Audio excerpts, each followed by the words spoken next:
Okay, great. Welcome to the March 16, 2017 meeting of the Sherborn Board of Selectmen. We'll ask Dave Williams, our town administrator, to please read through the agenda and note any additions or things being removed from the agenda. Thank you, Mr. Chair. First, we will add topics not reasonably anticipated by the chair 48 hours in advance. And then period of public comment and consideration of appointment as registrar, Ed McGuire, expiring April 1st, 2019. Consideration of appointment Sharon McPherson as interim finance director or accountant for a 60-day term. Consideration of new common vic license, C&L Frosty. Consideration of one-day liquor license, Friends of the Sherborn Library, Polly and Bose. Consideration of reserve fund transfer request for town clerk. That was originally posted and should be removed. Then 2017 annual town meeting preparation, consideration of warrant articles, FY18 departmental budgets and capital items. The Recycling Advisory Committee budget, Wendy McComber and Charles Tyler, co-chairs of that committee. And consideration of annual town meeting warrant. Finalize warrant language edits, sign warrant to post. Vote positions on articles, assign speakers to articles, presentation requests, and preparation for advisory hearing on March 18th. Then town administrator report, consideration of revised CM&D director job description. Then selectmen reports and updates. And on the meeting calendar, next meeting is 8:15 a.m., March 18th. Then consideration of setting other meeting dates. Consideration of minutes for January 5th, 2017, January 26th, 2017. And then there was an executive session that was posted that should be removed. Okay. And those are the edits at this time. Okay, does anybody have anything to add to the agenda? Okay, does anybody want to make a motion as amended by David? Okay, Paul's moving. Second. All in favor of the agenda? Great, good, we're off to the races. We've got public comment first, right? Oh, yes. Yes, there's Right, so who do we have? one person, Leah Yari? Yuri. Yari. Great.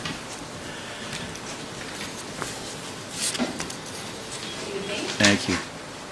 My name's Leah Yuri, and as you may know, I am running for town clerk this spring. So I just wanted to take this opportunity to introduce myself and just say a few words about my reason for running and what I'm thinking about the office. When I announced my candidacy, the biggest concern that was brought to me by people was the accessibility of the office. So I would like, as one of my priorities, I would say to increase the hours. I think a lot of families in Sherborn find 8 to 12, Monday through Thursday, limited and inconvenient for their families. I would like to see the office open 5 days a week and extend the hours till 1 o'clock shutdown time.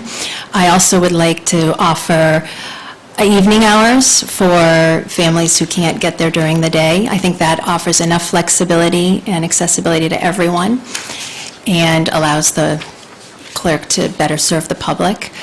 And I also believe that those changes can be made with the current staffing and with the current budget currently in place. I also look forward to exploring other ways of increasing efficiency within the office. Some ideas are resource sharing, technology usage, exploring some process streamlining both within the department and across other departments and committees at Town Hall. So I look forward to the opportunity to work with you more and to share other ideas with you. But thank you for your time. Great, thank you for the introduction. Okay, next we've got a consideration of appointment for Ed McGuire as registrar. And if you remember, a few weeks ago, we were informed there were 2 open Republican registrar seats. We advertised the position, my understanding is, and we got 1 response. And we had made a temporary appointment, I assume, I forget who that is, David, but I assume that person is interested in being appointed also, or is it just Mr. McGuire? Right now, it's just Mr. McGuire. Okay. I don't think we made a Republican temporary appointment. I think we made it Just a general temporary appointment? on the Democratic side. Oh, okay, all right. Because she had none. Okay, all right, good. Well, that clears that up. Okay, I move to appoint Ed McGuire as a registrar. I'll second. okay. He's a great guy Any discussion? and do a great job. Okay. Can we add that it's a term to expire April 1st, 2019? Very good. Anything else Is that- from anybody? An acceptable amendment? As part of the motion. Okay, great. Moved and seconded, all in favor? Ed McGuire, great. Okay, next we have a common victualer's license for C&L Frosty. So that's, somebody here, hi, do you want to come up to the table? Hi, Good evening. and if you could just introduce yourself and tell us who you I are? am Dimitra Kalivas. This is my daughter I'm Stacy Stacy, Kalivas. my husband Arthur, Very and good. we are the proud owners of C&L Frosty. Oh, great, good. Well, welcome. Congratulations. Thank you. Congratulations. That's an institution in town, so. We love Frosties. It's in its own historic district. Frosty Historic District. So do you want to, you've got a chance, there's at least tens of people watching on TV, so you have a chance to explain, is it going to be the same, different, what hours, Our whatever? hours are going to be 11 to 9, and summertime we will be open until 10. Our menu will remain pretty much the same, with the exception of few healthier options. We've done our best to try to bring back the glory of CNL that everyone so much cherishes in this town. We have very strong family values. We're very big with communities. We have another small business, and we hope that we can just kind of continue with that sort of mentality in Sherborn. We'd really like to continue this beautiful tradition that everyone so much loves about CNL being a rite of passage. So we're doing the best that we can just to kind of clean it up a little bit and give it some really good food. Everyone really, really, really is excited for us to open. We're doing the best that we can to hurry that process along. We just have a few things that we have to complete before we can do that, but yes. That's great, well, and it's been, it's been a proud tradition in Sherborn. Chris did a great Yes. job as a businessman being part of the community, and we would hope you'll be part of the community as well, and thanks for sharing what you plan to do. Does anybody have any questions? I have an important question, which is same brand of ice cream? Yes. So they got your vote now? Yeah. We've decided to keep Chris as a major part of our decision-making process. He is a staple of the town, Yeah, so, and Chris is actually our long-term friend also. family friend. Family friend. Yeah, Chris, please do. Yeah, I've been here for 42 years, and I came in as a young man, and I got gray like most of us have. And those people, they're friends of mine for a long time, and CNL is in my blood, and I feel like I'm a part of the town. So these people, they're going to be an asset to the town, and I will feel very strongly about that. So we're going to continue, and it's going to be part of us. Really. Thank you. You're welcome. And you will see Chris over there, I'll be there Every day. with the exception Water he my goes to flowers, Greece. things and do that, except the time I'm in Greece. Okay. Hopefully I will be there for another 20 years. I don't want to push it. Sounds good. Sounds good to us, yeah, that's... Any more questions, comments? I did notice on your insurance forms, looks like they spelled the name of the company wrong, so you'll get those fixed and Yes. submit the corrected ones? Okay. But this is a public hearing, so you should see Yeah, I if there's know. any No, comments. I first want to see if anybody at the table has any comments. No? No? Okay. Anybody in the public have any comments? Yes, Susan, Tyler. This is ice cream. Do I get my raspberry line working? Yes, you Absolutely. do. All right, okay, so we've taken care of all the important issues. There you go. Is there anything else? Any other comments? No? Okay, great. Do we have a motion to approve this license? So moved. Okay, and do we have a second? Second. Okay, moved and seconded. All in favor? Opposed? Abstain? Sean's abstaining. Okay, great. Thank you very much, and Thank you. we'll get you the license and Welcome to town. welcome to town. We hope it has not been a rocky road. That there have been no mooses crossing your tracks. And I'm done. Thank you. Thank you very much. That's great. Thanks a lot. See you soon. Yes. Okay, next we've got a one-day liquor license for Friends of the Sherborn Library. License for them. And is Jean here?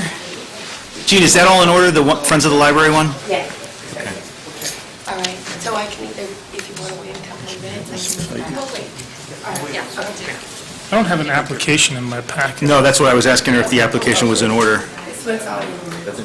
This is the one-day pouring license. Yeah. Okay. Okay, so this is trivia night for the library, and there is a, I'm signing the victualers, great. I thought we were getting a second one. Did that happen? Okay. Here you go.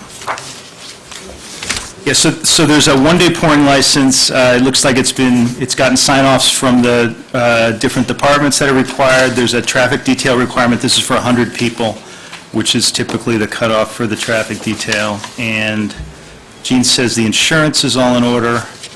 Does anybody else want to look at this material since we're just getting it? No, this is, Okay.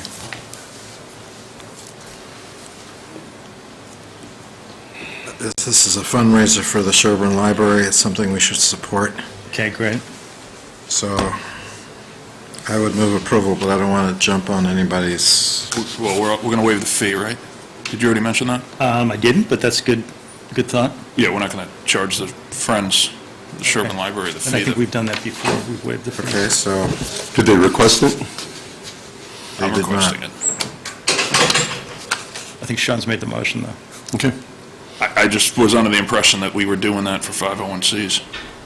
I think we have in the past. For some, Yeah, at least for some. but because they're tax exempt, this is the only way we can collect revenue from them is through license fees. Okay, but if we, what is the license fee? This one is $50. So if we raise $50 from them, then they'll come in another way and ask for $50 from us to do something. So I think it's in the town's interest to waive the $50, let them spend their money on the library. On this one, yes. Yeah, okay. I'm just saying it's not automatic. Oh, no, you're talking about others. Right. Right. Yeah, that was really, the point I wanted to make was, it's not automatic. There are groups in town that we worked with before, but I don't think it should be an automatic waiver. This is a fundraiser basically for the taxpayers. Right, that was Right. my Every point, penny yeah. that they raise is this basically going to support the library, which is a public institution. So I don't see why we would charge them a fee and reduce the contribution they're going to make towards the library that we publicly fund. Okay, so So we have a second. motion yet? So- We do have a motion, a second? Are we moving, well, we can, I think we have a motion to waive the fee and approve the license, Yep, second. and Chuck seconded that. Okay, I further do have a discussion, Mark? question, yeah. So if it was 99 people, we wouldn't require a detail. Right. So I just remind you, this is the same event where they ended up having to buy 8 hours worth of detail a couple of years ago and basically wiped out all of their, I'm okay with waiving the detail. I'm sorry? I'm okay with waiving the detail to save them the $800, whatever. Well, I mean, I have to say right now, given the parking situation, whether, I'm open to discussion. Ordinarily, I would say waive it, but I don't know how people feel about it. It's a parking detail, but People in Sherborn are usually if smart they enough put in the to park. application for 99 people, would we approve it? Yeah, I don't know, I mean, this is all alcohol, and there is a parking constraint. It's mostly beer and wine, but there is one Yeah. specialty drink which makes it an all-alcohol. Sorry. There's one official But drink? if you've been to this event, it's, Friends of the Library. Yeah, So they're- wild, you mean? Yeah. they're a it's- quiet crowd, Yeah. is what he's trying to say. I've never been. That may be the Because it's a reason. quiet crowd. All right, so we have a motion, we have a second. Is Mark trying to make an amendment to the motion, or do we want to? That's up to Mark. You want to pass the motion and then consider Mark's request? I'm looking to Mark to see what he wants to do here. I think we should vote the license, and then if Mark wants to raise an amendment, then we can do it afterwards. But so move to approve the license with the fee waiver? Yes. Okay. Aye, all right, great, everybody's aye. Now, that license has a detail attached to it. I'm not personally in favor of waiving the detail. No, I'm not going to move Okay. to waive it. I think if the library, Friends of the Library were here requesting it, I would certainly be in favor of that, but Okay. All right, very good. So now we are down to, and there was another license that was filed late today, and it's not completely signed off on. I don't think there's anything we can do about it at this point. It's, a little aggravating that it was filed at such a last-minute timeframe, but Jeannie did try today to get the signatures. It's just not completely, It was filed 9 hours ago.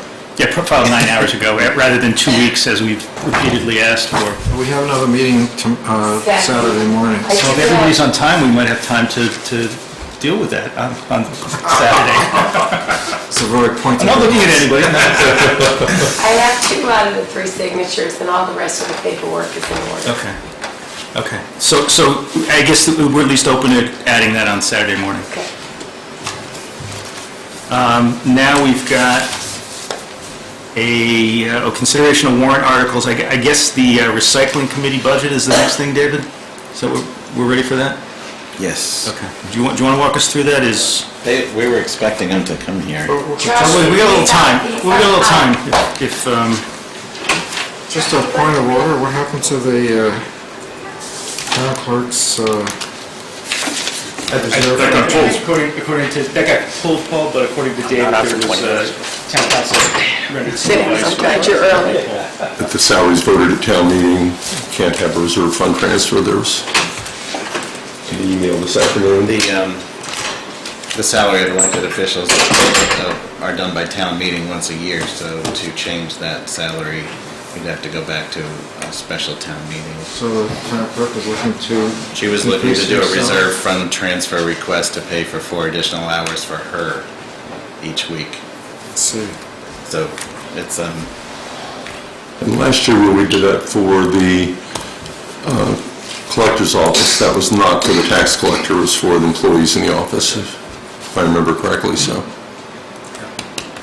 Okay, so, Mr. Tyler,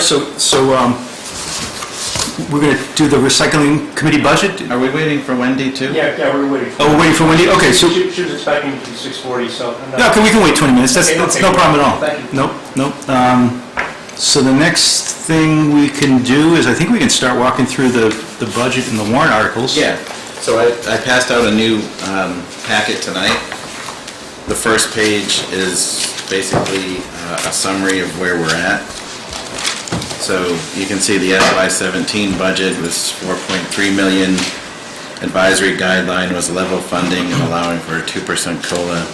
And then the 2018 request, and the difference was $376,640. This is on Board of Selectmen departments only. That breaks out to $288,000 for salaries and $88,000 in expenses. And then I broke out what those individual items were under salaries and expenses. And then under things to resolve immediately, the ambulance revolving fund needs a current year supplemental appropriation of $65,000. So we talked to town council how to handle it for next year, and basically it was to create an actual line in the general fund as a contribution item to the reserve. So we were going to recommend $65,000 supplemental for next year as part of the FY18 omnibus budget. But Neil McPherson has done some recent numbers checking at it and believes that should be $80,000. So he's pulling together a projection that would justify the $80,000. Under town buildings, we added part-time buildings facilities person at 18 hours. This responsibility might be moved to CM&D.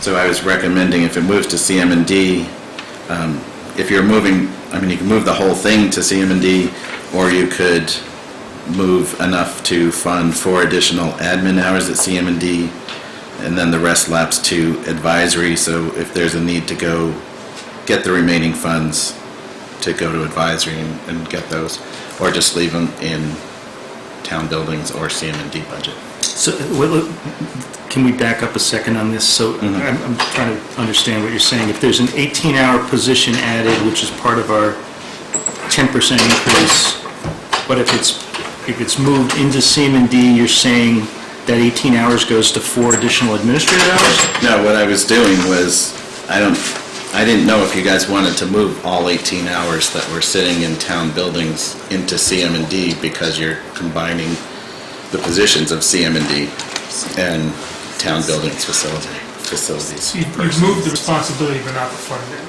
We haven't moved anything yet, but Right.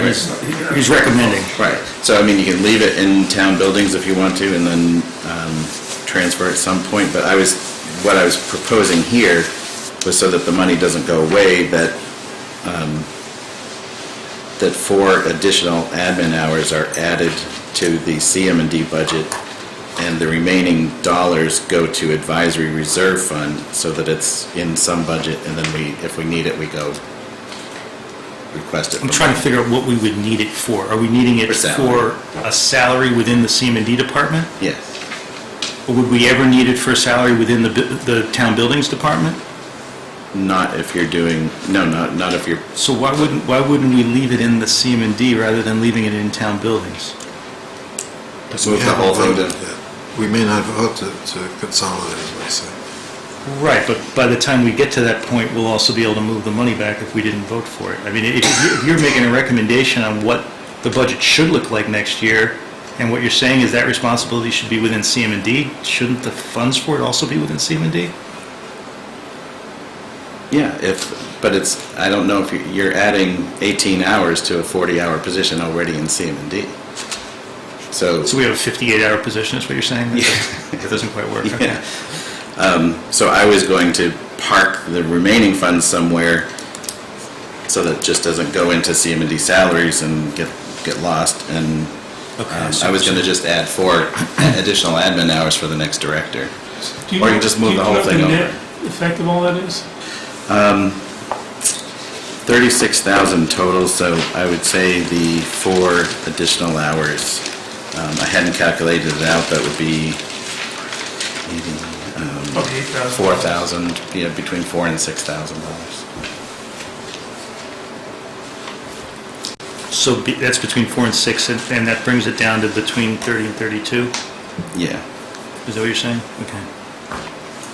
I think if you combine the town buildings' responsibilities with CM&D, I think you need to increase the admin hours that are devoted to that, so that that person has some administrative assistance. But I didn't know how to break that out.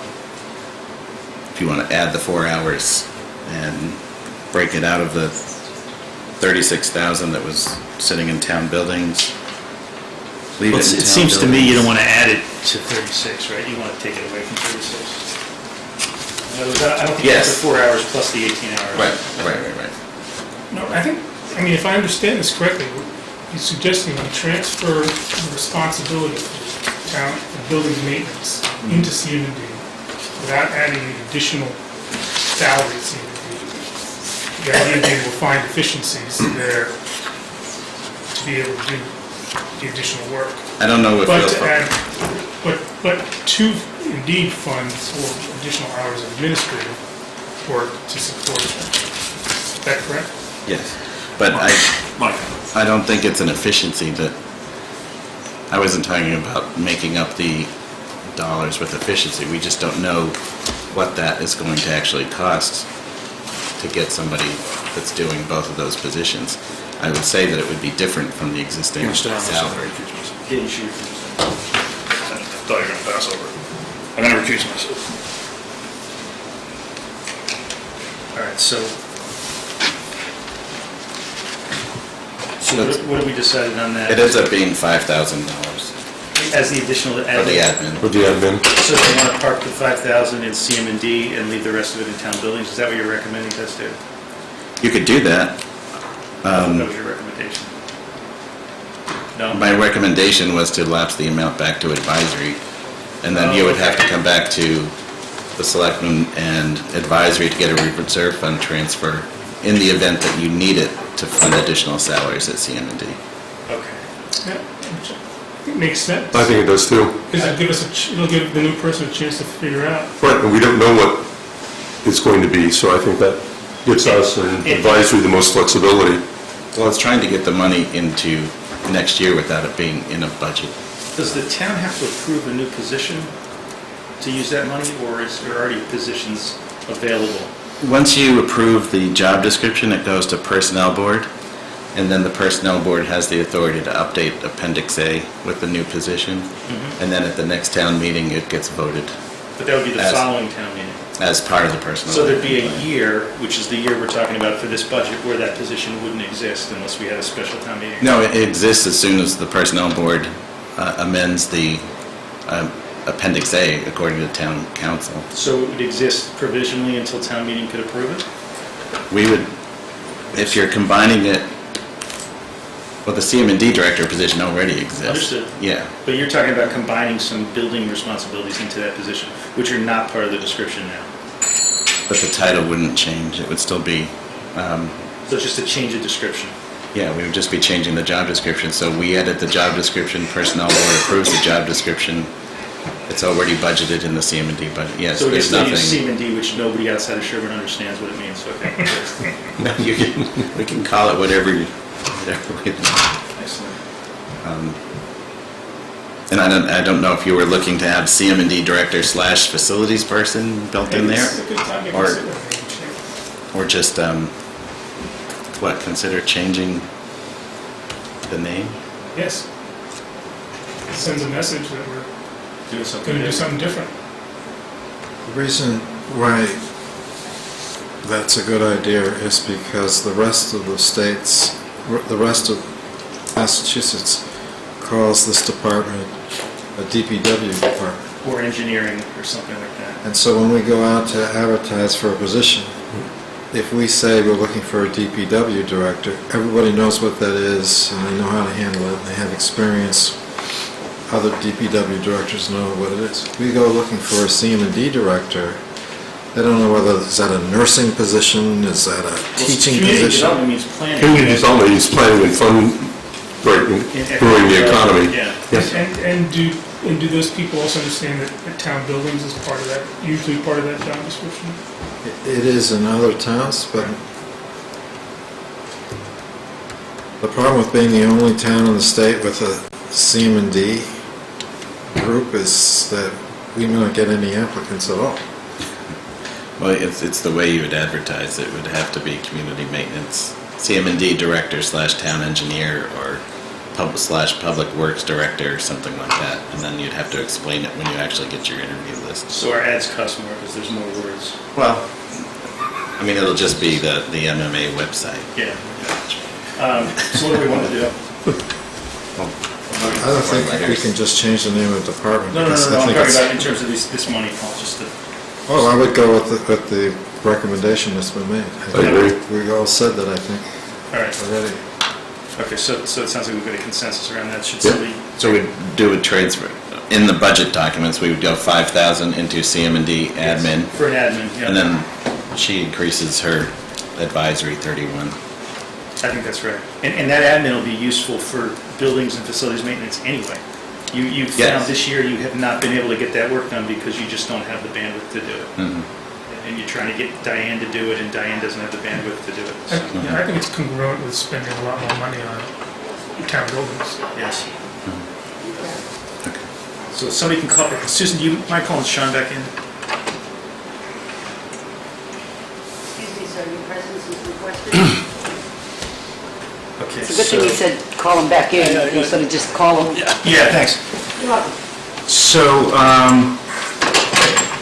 now we've got the capital, what do you need with this, David? So the capital items, if you go to page, in this little packet. Four. We were asked to break out the memory statue renovation.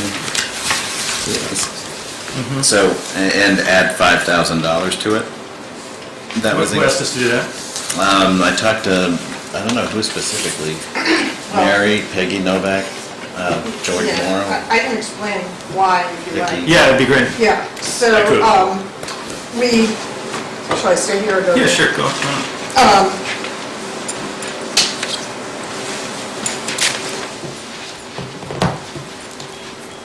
So we got a request, as you did, for this money for the memory statue, and the Historical Commission is applying for a grant. The grant requires them to have evidence, because of the date when the grant has to be submitted by, it's before most places have their town meetings.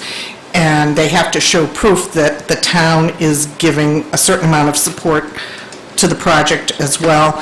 The way that that will happen, according to the documentation that we got from the state body that gives out this money, is if they can provide evidence that this is on the warrant, Okay. they can send that in. If it's part of the town buildings and we vote a lump sum of $515,000 for town buildings, it's unclear to the people who need to see it that it's there. The reason that we want it to go to $15,000 instead of the original $10,000 is that this is a matching grant, so if they get $7,500 and we get give $7,500, there's their $15,000. If they don't get the grant and we only have provided $10,000, then it's likely the project doesn't happen. So if we want the project to happen, then we need to allow for the possibility that they don't get the grant. Okay. Thank you, that was clear. So that's... Good. All right, so David, you said we have to vote these? Is that, we've not voted to recommend these yet? No.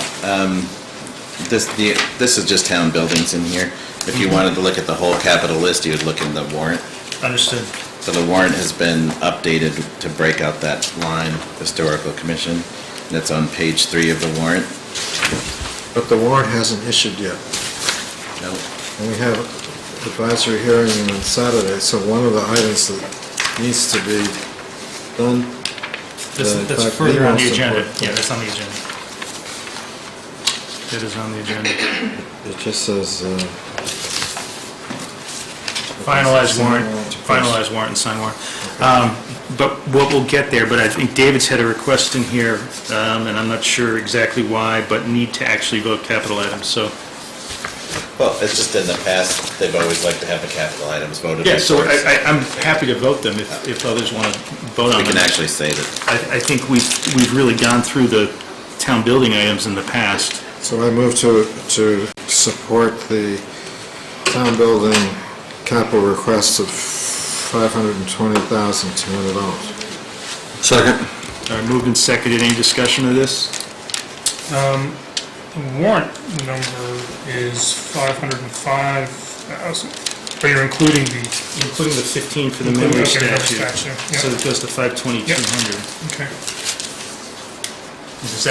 Does that otherwise correspond, Mark? I haven't double checked. Yeah, it does. The 15 Okay. gets us up to that number. Yep, okay, great. All right, so it's moved and seconded. Any further discussion? All in favor of recommending? Okay, so our recommendation will be to support the town building capital items.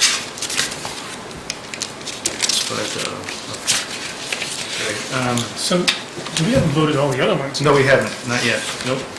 We're going to do some of them today if we can. But the rest of them are all in the warrant, and when we discuss the warrant, we'll do that. And now, it's just about 6:40, so do you want to talk about recycling committee? Wendy and Charles, yeah? Come on up. So this is Wendy McComber and Charles Tyler. They're co-chairs of the recycling committee after Carol Rubenstein left, and they've been hitting the ground running. We had to do it because it takes two of us to begin to pick up all the stuff that Carol was carrying. She was in the office, so our budget is level funded, as was requested, and generally speaking, we have kept our commitments the same as they are, have been in the past. Various supplies, printing of signs and things like that, educational activities that we have to do in order to be sure that people know what we are all about and what we're trying to support. We went to advisory about our budget. One of the things that happened was we got a whole lot of questions about, well, what can we do? What can't we do? So it became pretty obvious to us that we needed to Education. focus on education as well. as well as some equipment. We have some programs that we're initiating. We have a food waste program that we're buying some equipment for, and to encourage people to use the food waste program. We had just today a meeting with the Department of Environmental Protection representative who is doing a technical assistance grant for us to try and increase the use of that program as well, to get some weight out of the trash and put it into compost so it can go back into recycling, so. Great. So your budget actually saves the town money, That's right. Yes, yeah. because our tipping fees would be lower. And we're trying to save more as we go, and also keep ourselves environmentally conscious and do it in a way that is good for us and future generations as well. So are you still buying the food recycling, containers and distributing those, or do people pay for those? That's actually the plan, which is to increase the number of households that are doing food scrap recycling in the kitchen. So yeah, we have a supply of bins to give out, and part of the conversation just this morning was how to broaden the education and the outreach so that we get more families participating. We have about 150 families that currently do it through food scrap drop-off, and then there are however many households that are actually composting on their own, but of about close to 1,500 households in Sherborn, we can do better. So that's the largest part of the budget, I would say, is for education and educational materials for outreach. Great. Do you have any kind of a guess of how many people are composting? We're about to find out. Because when I was on advisory, and I forget the math, it's been a while, but I did it for Carol, if you calculate the savings on composting, that stuff that doesn't have to be hauled out of here, it's pretty significant. The bins pay for themselves. Right, so it's probably one of the heaviest items that people throw out every week. So the average number that's used is 5 pounds per household of 4 per week, which is probably low for households where people really cook. So yeah, it's money that is not spent taking it to the incinerator. And this food composting program takes waste that you can't compost in your backyard very readily, bones and meat and dairy products and things like that. So even people who are composting in the backyard are bringing in other waste to put into this composting program. Yeah, we have 2 bins. Corn cobs don't do very well in my home composter, but it's wonderful. It's been a great addition to the program. What's happening with paper recycling or purchase prices? It looks like it's been really low for quite a while. Is it still? Commodities are still low. Yeah, they went down again this past month for steel as well as for paper. Yeah. And is the committee thinking? The recycling committee was my first committee in town when Jack Mulhall was the chair. Yes. How many years ago it was? At that point, we were talking about pay-as-you-throw program, which I understand the town of Dover is looking at. There's a very rural town outside of Philadelphia, Pennsylvania, that went to pay-as-you-throw, and the numbers are staggering, that how much it increases recycling.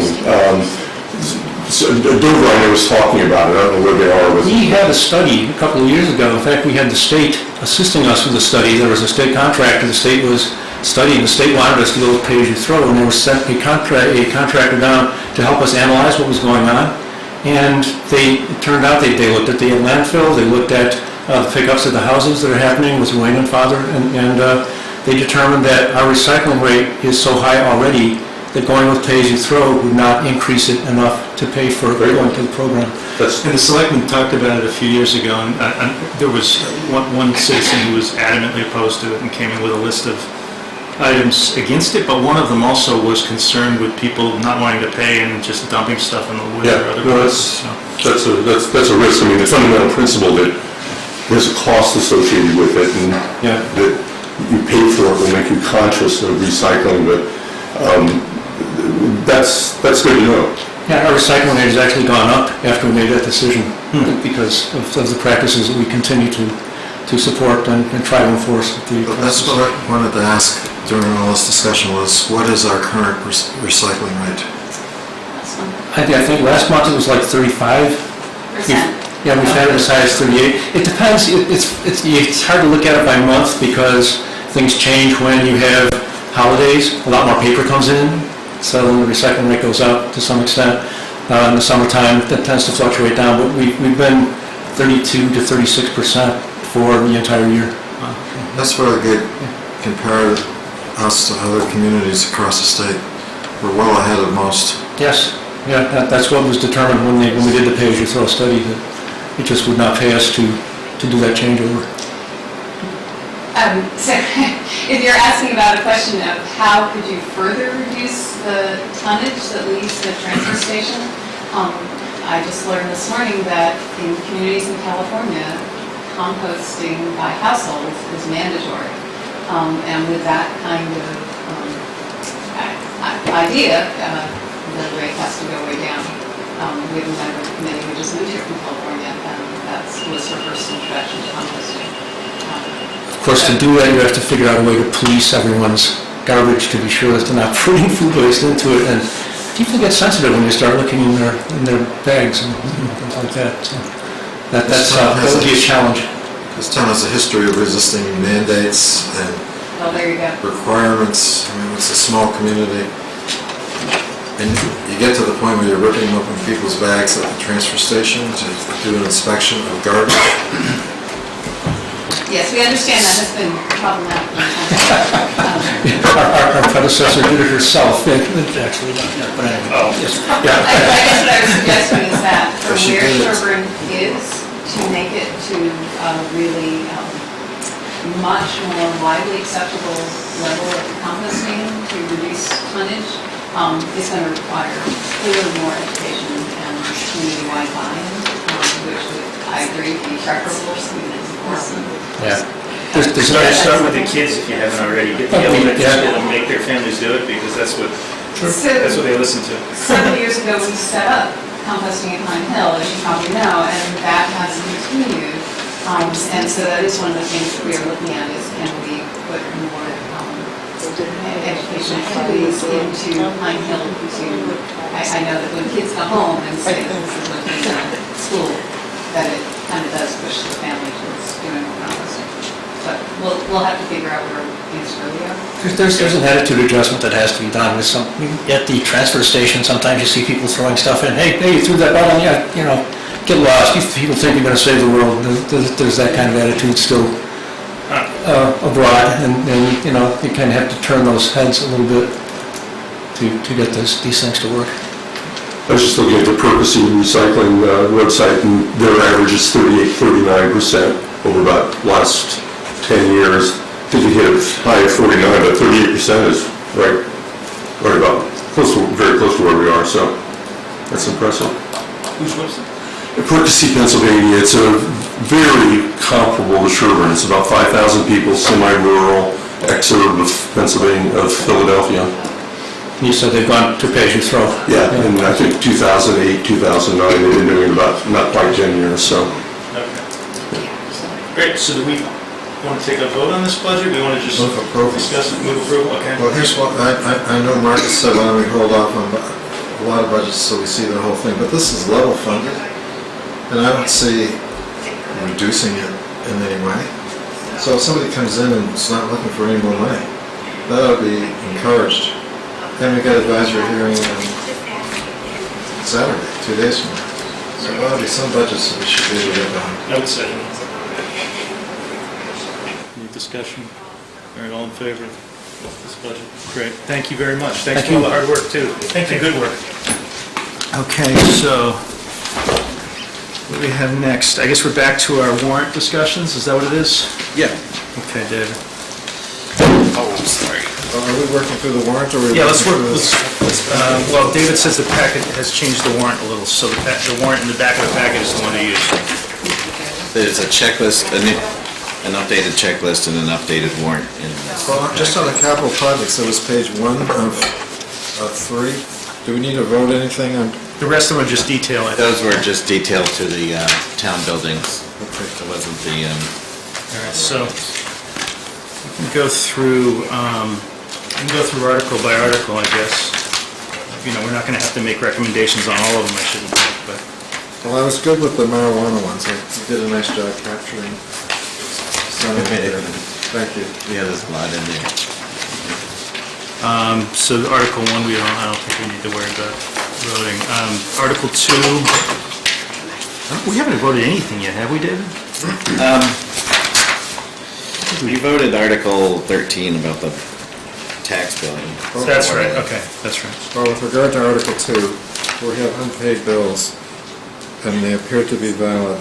I think we should pay them even if we're not legally required, because we're Okay. honorable people.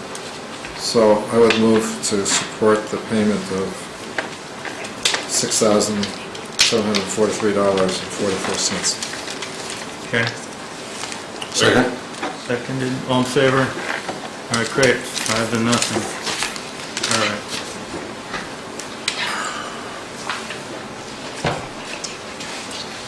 For the current year supplementals, there's $70,000 for the schools. This is the $65,000 ambulance one that I talked about. Which one are you at? Article Number 3, item 3. 70,000 school supplemental and 65 ambulance. What was the school for? This was special education. Oh, yeah, that's right, okay. This article probably, each year it ends up close to 200,000. Do you have a number in there now? I'm sorry. Do you have a number in for current year supplemental?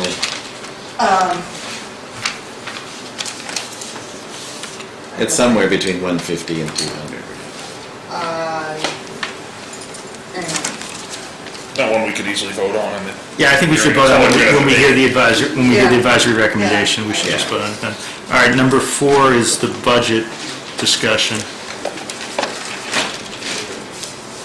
David, what do we have let's skip 4, yeah, let's skip 4 for now. I am concerned that we issue a warrant. Not for town meeting.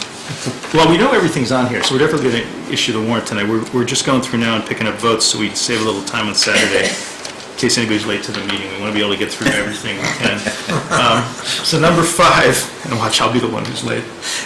Number 5 is a treasurer article authorizing borrowing to pay for capital projects to provide that the premium received by the town on the sale of bonds, less any premium applied to payment of the costs, may be applied to pay project. So this is just a sort of a technical correction here, David? Move approval. Yeah, it was asked for by bond count. Was this in the Municipal Improvement Act? Okay, Yeah. great, good. Move All right, that Paul's we moved support approval, this. who to second? Second. All in favor? Okay, great, that's easy. Okay. Enlargement fund for cemeteries, Move approval, we do this every year. It's 20,000. This is just transferring This transferring, right? within the fund, not okay. tax dollars. So moved, second, Second. all in favor? Great. Okay.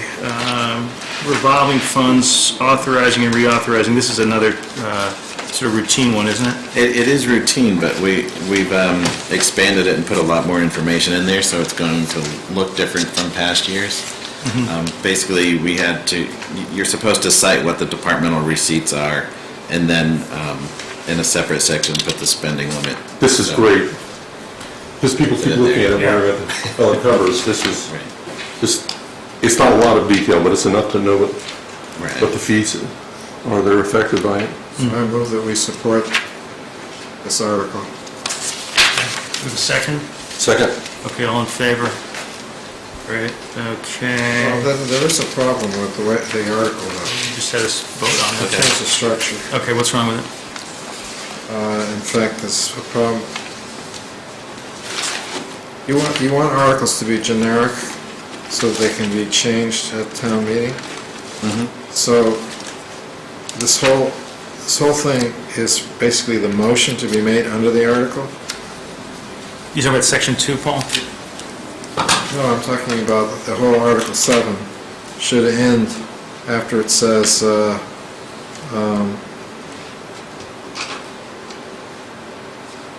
where it says to expend such fund or to take any other action related thereto, Board of Selectmen.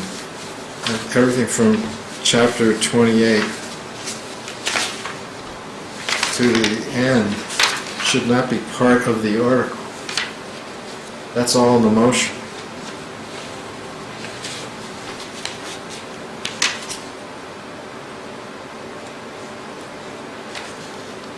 Isn't it set up like the Article 10 capital request, though, just identify? this is a bylaw, though. We're adopting a bylaw.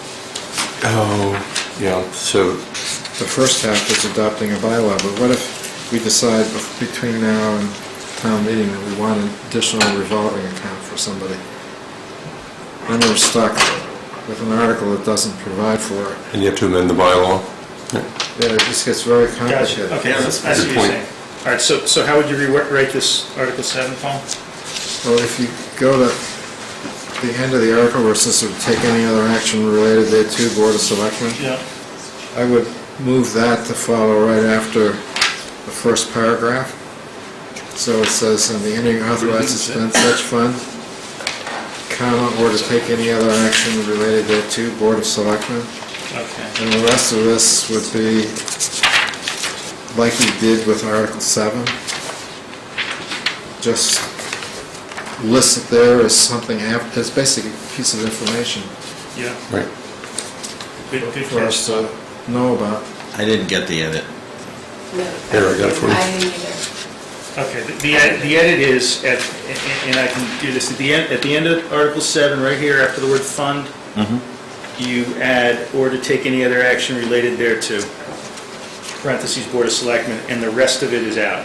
You delete such bylaw to provide as follows. Yep, Okay. delete such bylaws, provide as follows, and delete the whole rest of that page, and everything at the top of the next page until you get to Article 8. Okay. But it does say by inserting a new bylaw, are you going to insert a new bylaw? Yes. So you will insert a new bylaw, Chapter 28 revolving funds? The language in the article says to amend the general bylaws by inserting a new bylaw. So what you're saying, the language of the bylaw needs to be in the warrant itself? I mean, we I typically mean, would. are you inserting it in the motion? Or you put it in the motion. Yeah. So the warrant is announcing that that's what we're going to vote on. Yeah. I think that works. You comfortable with that, Paul? Yep. All right, Article 8 is the OPEB one. Is there an amount associated with that we're thinking about? Mary, do we have a number for OPEB? Yes, it will be 130. And I think we should vote on that Saturday also. Yeah. It'll be 130 and change, and it is to clean out the state, and the reason I say and change is because it's to clean out the stabilization fund of basically whatever is in there and move it all to the OPEB trust. Okay. This is, we had intended to do it last year and This is, the stabilization fund is the fund we set up first? years ago. Okay, all right. So we're not adding any new funds to the trust? We are adding in the omnibus budget $100,000 in line 910. This is just to transfer? This is just a transfer. Okay. On Article 9, we're not going to do a special education reserve fund thing? Okay, I can explain that whole thing to you if you like. Yes, please. Mike. Thanks, Mary.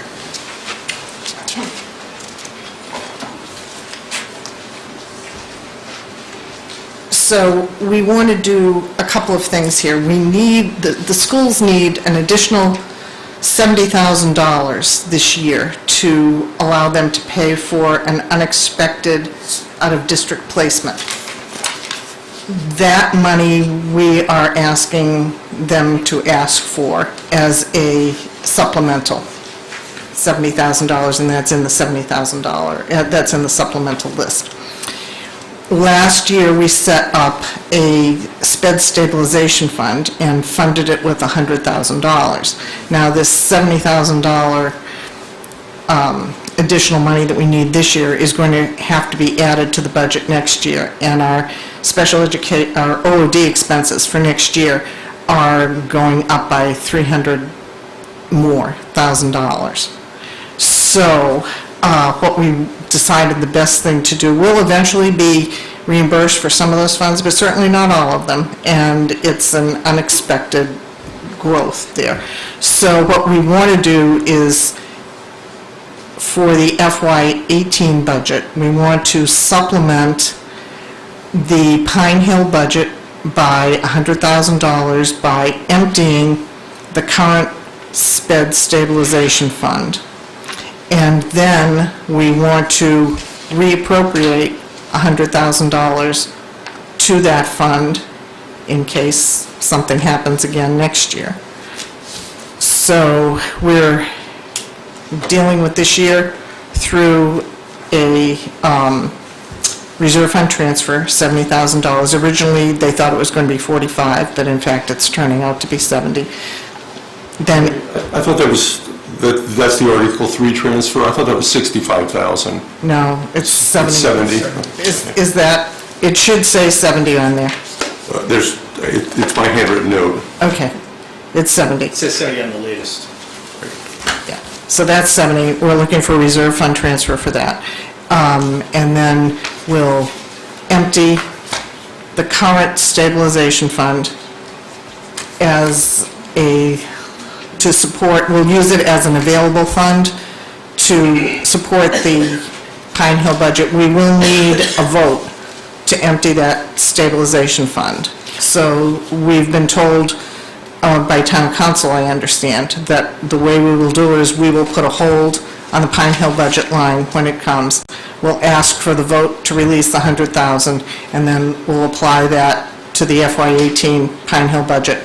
Then we're going to ask the town to refill the sped stabilization fund with another $100,000, again, because there are timing issues involved here. I know that Paul brought up at a previous meeting this new type of stabilization fund, but I sent you folks an email about that, and myself and George Morrill and Greg Garland met with the superintendent a little over a week ago. There are implications to that because of the regional school system, that it isn't as straightforward as it would be if we ran a K through 12 system ourselves. And there are caps on that at 1%, and if we looked at the Pine Hill budget, it would be capped at $110,000 would be all we could put, I mean, at our town, no, at Pine Hill budget. $110,000 would be all we could ever put in there. If you get into the region, you're getting into Dover, you're getting into the way the state reimburses circuit breaker and so forth. And so for now, until people look into all the details of what that's eventually going to involve and how the best way is to handle that, the feeling was, and there was agreement among all the principals at that meeting that I just mentioned, that this was the best way to handle this situation, so. So under Article 9, you're going to be asking for $100,000 to be appropriated to the Special Education Stabilization Fund. We are, and actually, that article as written, and I was not at the meeting where this was discussed, but I think it was your meeting, actually. A decision was made to have one article that appropriates both to general stabilization and to the sped stabilization, and it will be done, I don't know how, we'll have to do the motion at the motions meeting, but it'll be $50,000 to the general stabilization, and it'll be $100,000 to the sped stabilization, so. Yeah, so you only need 1/2 vote. Right. Instead of two separate 2/3. Yes, yes. So Mary, I Yeah. mean, maybe I'm sure I'm missing something, but why are we transferring $100,000 out of the fund and then $100,000 into the fund? Well, we need the $100,000 for FY18 From the fund? from the fund. You need 17. No, we need the 70,000 for 17, and we're doing that with a supplemental. So, but, Then you're back to his point. Yeah. You're doing Yeah. 18. No, Right. the Are you idea is, taking 100 out for 18 and putting 100 into Well, 18? we're putting 100 because we're going to be, they're going to be working with all the people involved to try to figure out how to handle this, and if we get another request during the year, then we may need to go that time, rather than to a supplemental to the fund. Yeah, my question's a little different, but, you know, and again, I'm not figuring it out. You have $100,000 in that fund now. We do. The Pine Hill budget needs another $100,000. 18, For 18? correct. Why wouldn't we just appropriate the other 100 straight to the Pine Hill budget and leave the 100 in the stabilization fund? Well, one reason is because we're getting down very close to the, I can talk about that if you want, what advisory has discovered about this year's omnibus budget that includes Pine Hill School. So I can go into that right now, or? Can I quickly say later? something about it? Yeah.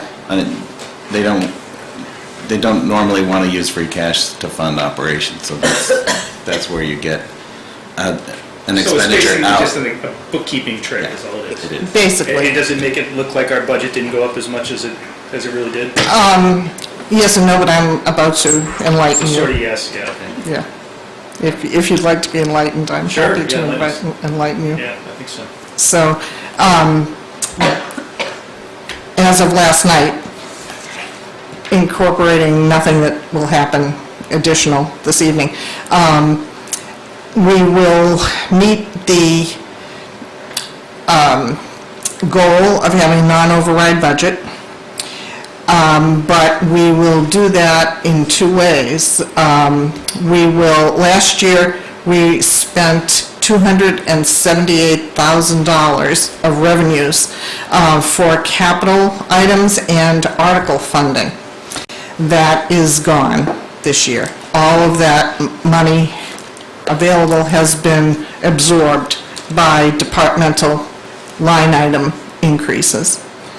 And in addition to that, last year, actually for the last 2 years, we've been able to give $200,000 in tax relief. We taxed below the limit that we could go to. And this year, rather than doing that, we are down to giving $150,000 in tax relief. And what happens in FY19? How do you ever get that money back? So what happened to the $3 million in free cash? Well, we don't want to use free cash for operating. So we are, It's just the operating budget. yes, this is just the operating budget. So we are, You can use it for tax relief. well, you could, I suppose. I mean, Why wouldn't you? well, you could if you wanted to, but then we're draining, I mean, we will have sufficient free cash on June 30th, 2018. No, 2017, sorry, getting confused here. After we spend free cash for multiple capital and articles here. We won't drain it completely, but you have next year, I'm looking at your building plan, I'm looking at the region's building plan, I'm looking at, we lucked out this year with Pine Hill because they had money left over from previous four-corner articles that we can use for windows, and so their ask this year for capital is very small, but that's going to go up for sure. And if you can't spend free cash for your capital items and you can't spend revenues for them, you know what happens, you have to borrow, and when you borrow, you start adding debt service to your operating budget. So we don't have a It's a building vicious- stabilization fund. It's a vicious circle. So we're basically using free cash as a building stabilization fund? Well, town buildings and other capital and article expenses that come up. Can I ask about your revenue side of the things for Yeah. a bit? Have you factored in the fact that our second cell tower is now online and is going to be generating revenue? Well, we can, when we do the budget, we can only use, you start with the previous year's levy limit, you increase that by 2.5%, then you add in new growth. But this is on the fee side, not on the tax side. But what I'm saying is if you want your budget to match your revenues that are, the growth that you're allowed for growing your budget, and you don't want to go into free cash, those revenues are going into the general fund. Yes, well... And so how do we get them? You can add on the recap sheet a new revenue source. which is the cell tower, that's going to produce $24,000 next year, separate from the tax levy calculations. And Well, second- that might help to lower the tax rate a little bit, $25,000, that's 2 cents. I But guess second, what doesn't... could I just finish? The other piece is that, what number are you using for state aid? Are you using the governor's budget? Yes, That's going to go up. well, yeah, but I like to think I have a few smarts, but I'm not a fortune teller, so No, but by town, maybe by town meeting, there will be extra money in this mix, so I think you should feel comfortable doing what? being very conservative on your revenue side. You actually will have more revenues than you think. Well, maybe we do, but that's great, and it'll maybe eventually fall to free cash, but we can't, you can't just go to the general fund during the year and pull money out. So, you know what didn't sit quite well with me in terms of that explanation, Mary, was the reduction in the tax relief, and even if it is only 2 cents or whatever it is per thousand. I mean, so in a year where we have over $3 million in free cash, Right. you're reducing the amount of the budget that's going towards tax relief. We are, So that's all money that taxpayers have already paid. that's It's correct. basically sitting around waiting for something to spend it on in future years. I'd rather give some of that back to the taxpayers now. Well, we Let me can ask you a question. we can have that discussion on Saturday for sure.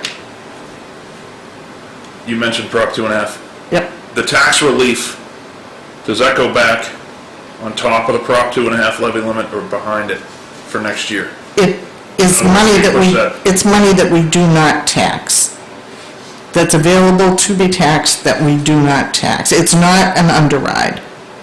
I don't know if that's what you're thinking, but it isn't. In And simple terms, the Prop 2.5, if you didn't give it, Prop 2.5 would go up to 2.5 from this year's levy.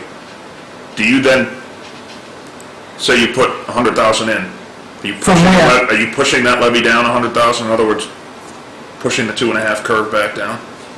no, You're doing it after the fact. right, You're levying it and then handing it back. basically. Yeah, we're allowing the levy. Next year's 2.5 goes to the same exact. We're allowing the levy to increase 2.5, and of that amount that we could actually tax people, we're not taking 100.5 of it now. But next year's 2.5 is based on what you actually levied, not what you could have levied, right? No, it's based on what you could have levied. Wait. Well, it was based on actual levy. It is, no, I think you have to do an underride to do that, To pull the levy back. to pull the levy back down. I'm pretty sure. Someone up there must know, but I think that's correct, is it not? Yes. Yes. So 2.5 goes up 2.5 regardless of what you actually levy. It just keeps running away. That's your levy capacity. Right.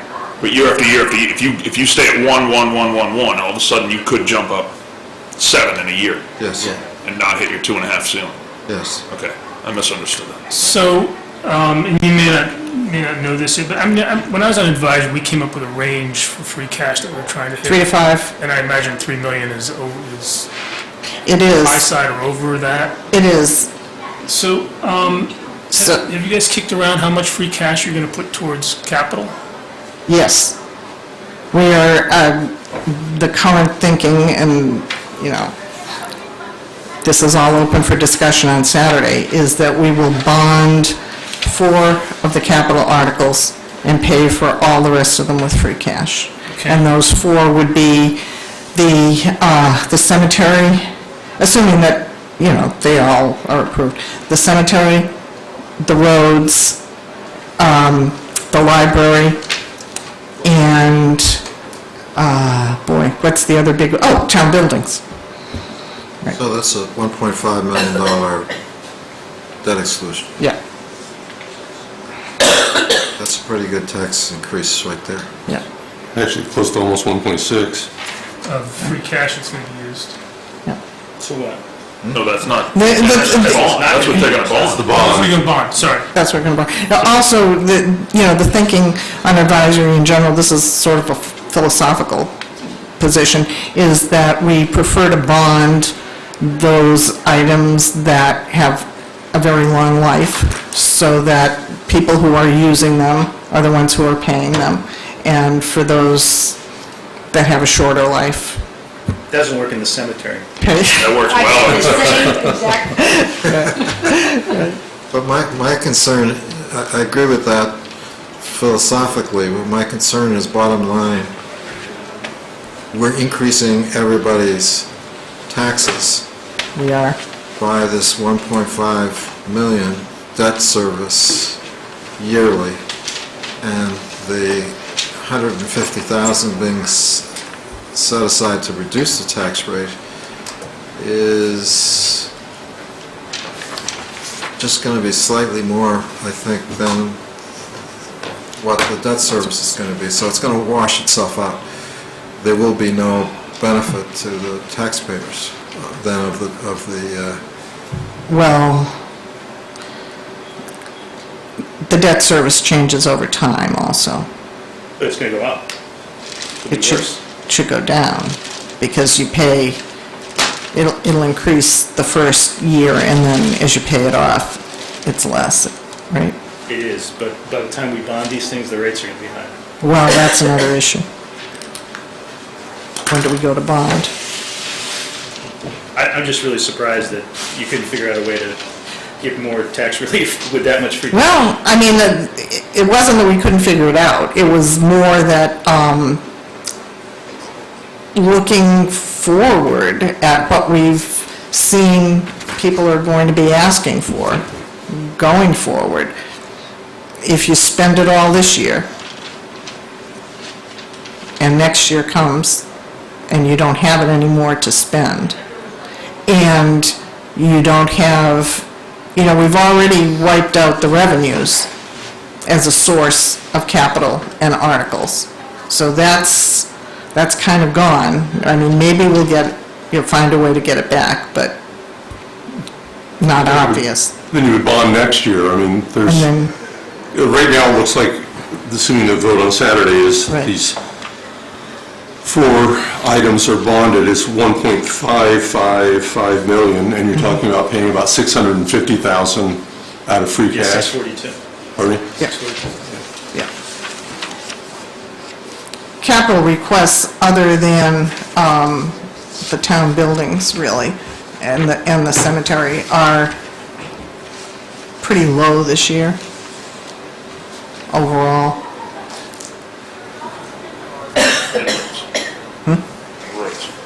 Yeah. So, I mean, I think advisory would entertain that conversation on Saturday, This was, as of last night, Where's the rest of the 3 million going? If 642 are going to capital projects? well, we're paying how much in supplementals, and, I mean, the unpaid bills isn't much. So you're 6,000. paying about 900,000 in supplemental bills? I don't know, I had that list at some point, and I don't have it with me tonight. Do you know what it is, David, at this point? I know that there's 100 and, It's just in the budget. It's not going to show there. Well, we can have this discussion on Saturday. yeah, I mean, because I can't speak for advisory anyway, other than to tell you where we're at right now, but, I think what Michael is saying is if there's anything that's not spent, if you're leaving some of the free cash to just default to free cash, how much is that not spent at all? And maybe we should take a couple I will hundred tell thousand. you that one individual at our meeting last night, and this was again left till Saturday, we didn't discuss it, one option raised was increasing our OPEB contribution, using free cash to do that, to better our OPEB position. I don't have a position on that tonight, but that was one option. Just to frame the discussion, we've got about 3 million cash rough numbers, right? We've got about a $25 million budget, Right? right? So 5% of that would be $1,250,000. That's our target Right. amount of free cash. We're Yeah. going to spend 600, call it 700,000. It's going to leave us with 2.3 million Yeah. of free cash Right. versus a nominal target of 1.3. So it's really $1 million of extra free Yeah, cash. that's true. When you look at it that way, which we did not, obviously. Well, I'm not saying it's right or wrong. No, no, I'm There's a just- lot- yeah, You yeah. know, you make arguments either way, and I Yeah. think you know, good arguments. But just so we all know what we're talking about. Right. I mean, I think that really one of the motivating things for advisory in doing this is looking ahead. What are we looking at coming to us in the next couple of years for capital requests?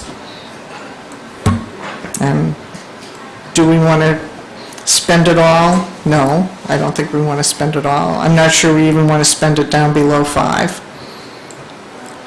Maybe we do. I don't know. Just speaking personally, Mary, the 3 of the 4 that you're talking about bonding make sense, and I understand the rationale of having them paid for the people that are going to use them. Right. The town buildings, facilities improvements, cemetery improvements, library roof.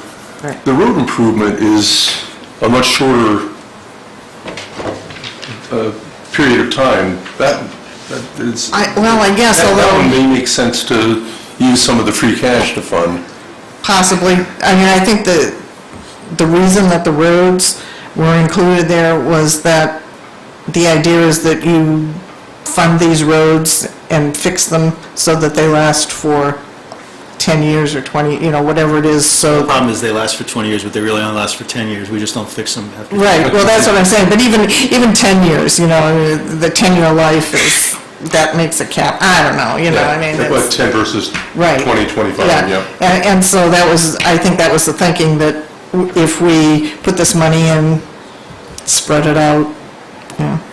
Yeah, I mean, one of the constraints we've had on growth and housing prices and everything else has been the tax rate. And so Oh, yeah. the idea that we're giving up an opportunity to create some downward motion or downward pressure on the Yeah. tax rate is really, Yeah, it's- is really I tough. mean, I think it's something to be discussed. The rate is one thing, and the bills are the other. I mean, Right. you know, they're tied to the values and all of Absolutely, that, but so- when you look at, you know, just the comparison between us and Dover, there's no comparison. No, there is no... Their rate is so much lower than ours. For all kinds of reasons, one of which is, you know, the $30 million house that's going up, and, yeah. Understood, but But it affects all house prices, Right, yes, that's, you know, I just... inversely proportional. My personal, and this is not an official opinion of any kind, is that we don't have any large areas like Dover does, like Wellesley does, like Weston does, where there are large tracts of very expensive housing. And so even our most expensive houses are not assessed, cannot be assessed at the same values that you can get in those other towns, because yeah, I mean, whatever they're the reason is, scattered. we have an opportunity this year, I think, to create some positive momentum there, and Yeah. I'd like to see us, Well, I $1 think, million would be 91 cents. whatever it is. So that was important. That number should, because I was surprised last year at what we threw at it, and It didn't do much, but it did something. yeah, what it did to the actual rate. Because I mean, I get it, I live staring at the rate every day and house prices and stuff. That's an important number to see the backside of that, because we talk about throwing hundreds of thousands of dollars. And then I'm not thinking $1 million is the right number either, Right. but I also think taking 50 out sends a bad message. I agree. I agree with that as well. To go back to what I had said before, that doing 4 debt exclusions is increasing everybody's taxes. And then reducing the contribution towards reducing the tax rate at the same time that we're going for all these big projects, that mix, I don't think works for the taxpayers, because we're all going to end up paying more money. Our tax bills are going to go up. well, they're going up anyway, I think. because it's costing, the expenses for the town are going, not capital, but the operating budget is going up 3.9%, and Prop 2.5 is Prop 2.5, so there's some dissonance there. If the budget keeps growing at the rate it's growing, you don't want to start 6 years ago, the year before Mark was chair of advisory, we dipped $500,000 into free cash to close the gap in the operating budget. His first year, we went, I think we halved that, or a little bit more. Second year, it went down to $90,000 dip in free cash.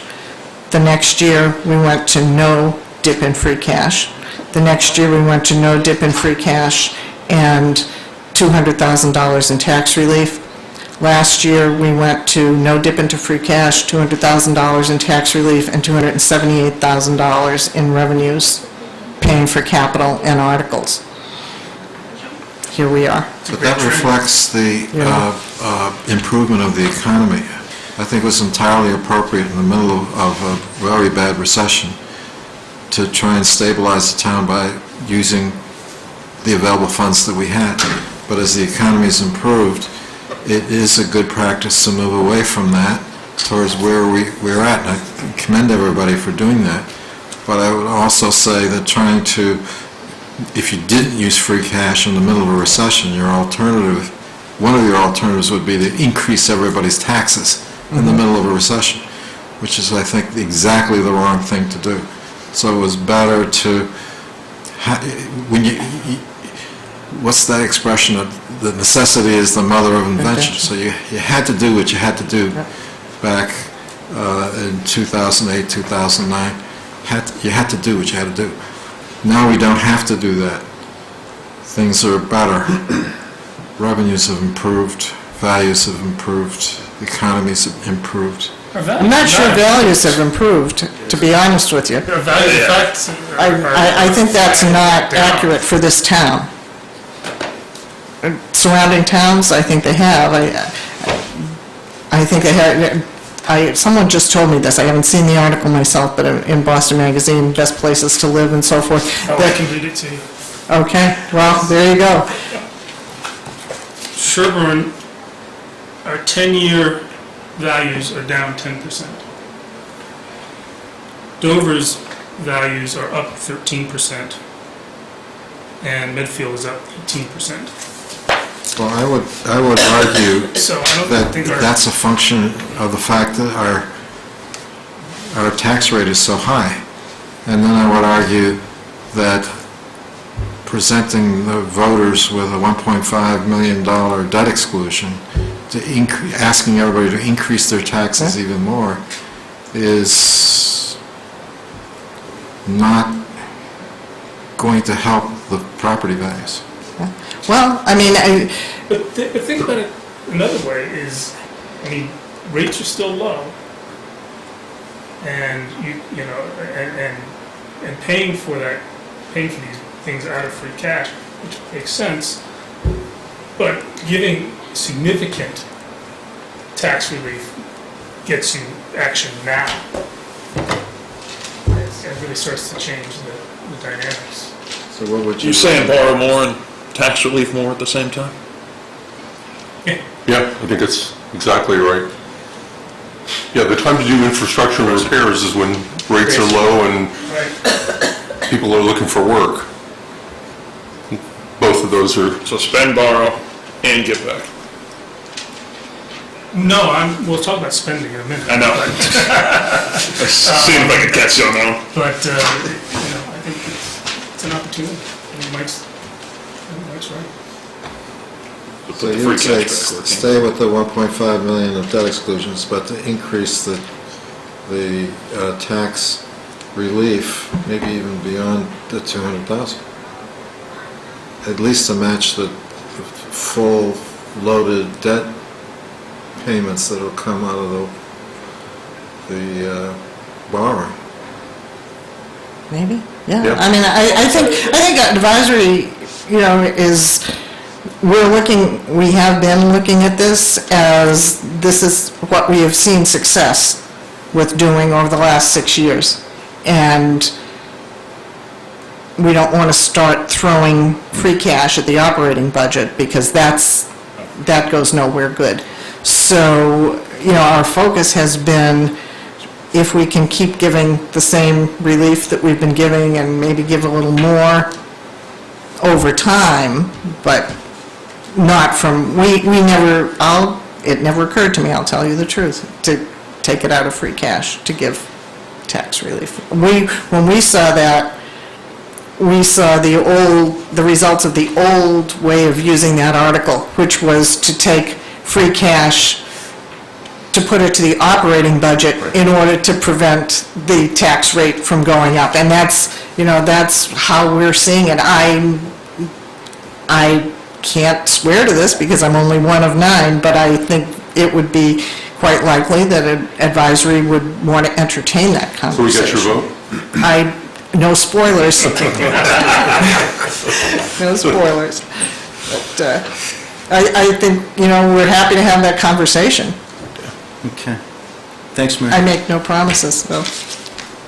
Hey, Mark, I wanted to bring up something on that, on those relative price increases, because somebody brought that up to me a year ago, and I did a little digging, and what was interesting to me was Sherborn's prices increased at such a greater rate than comparable towns for the decades before that, that when you bring it up current, at least as of last year, it was very close to those other towns. If you go to a longer time period, the numbers are very different.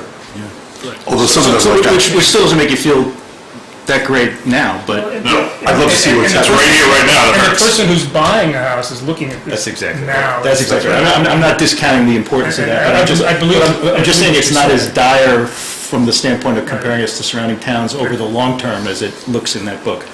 But we have to change I it. suspect that Natick's numbers look good because they had not increased in that longer time period in the past, and boy, they have, Yeah. at least in, Yeah.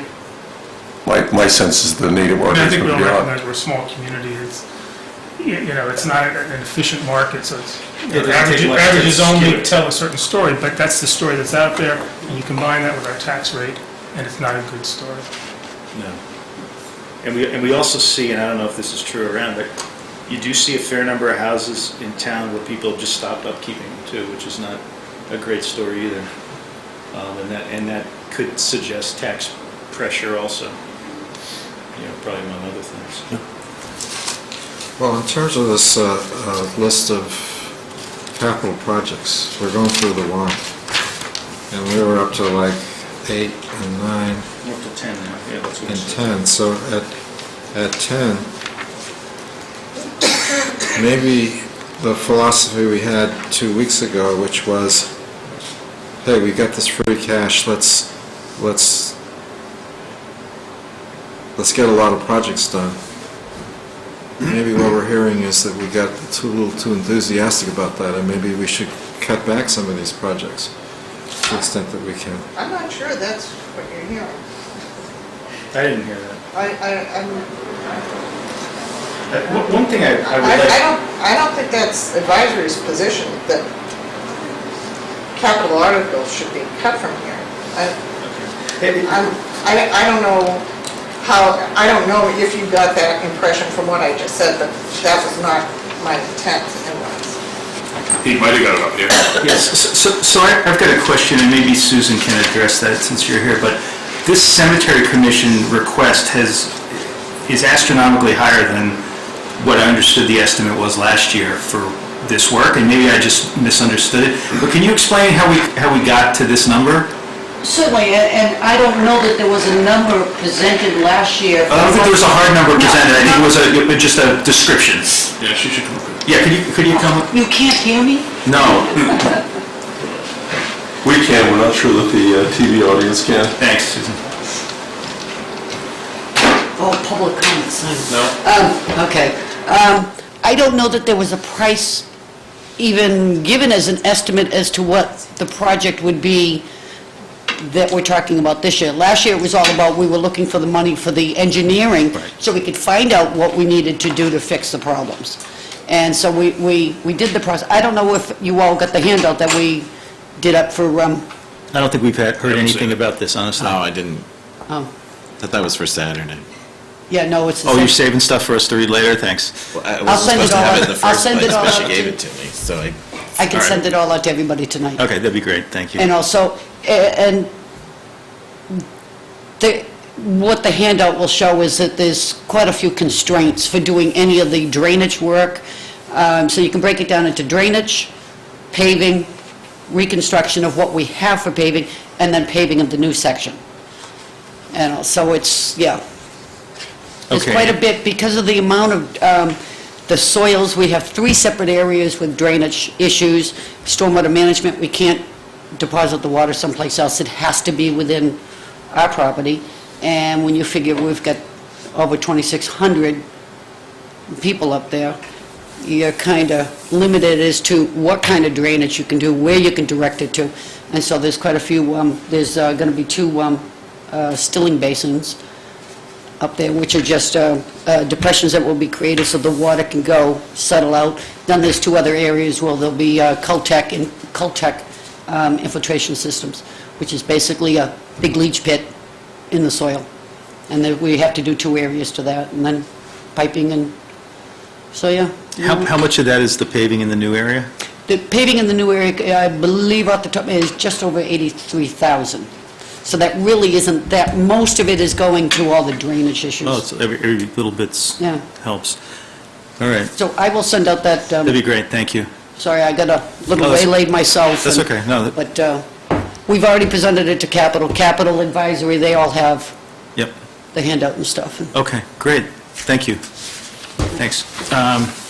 Anything more on Article 10? Well, I have some questions on Yeah, these. good. Are we going to vote these? What do people want to do? Or can we wait I till would, Saturday? I would like to wait till Saturday to see how they're being allocated, because I would too, but Yeah, we just went full circle on some of it. right now, this is presented as all 2.5 overrides and bonded, so this could be, And I'll just tell you real quickly what my issues are. We don't have to discuss them. But dry hydrants, I know we have to do them, but we've done this one in the past, and free we've... cash and bonding. these are both, okay, thanks. And I don't know that we can spend $50,000 in 1 year. So we may have an opportunity there, just not to do as much work as we would do anyway. The road improvements, I don't think we've seen a plan yet on how this money would be spent. Police vehicles, one of these is an additional vehicle, as I understand it, beyond the fleet that we have now, so I think we really need to ask about that.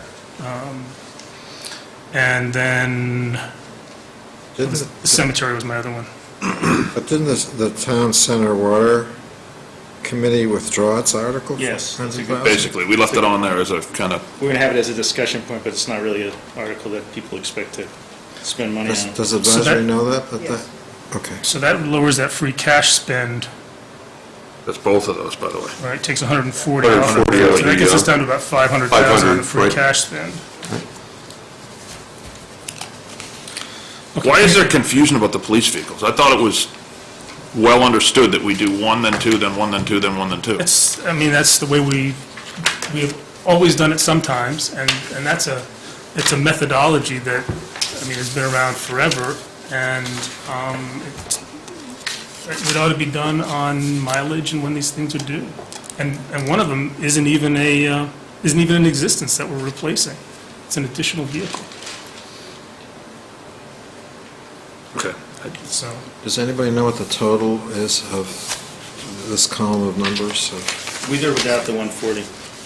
Oh, without the 140. It's just north of 2 million. I'm getting like 2 million?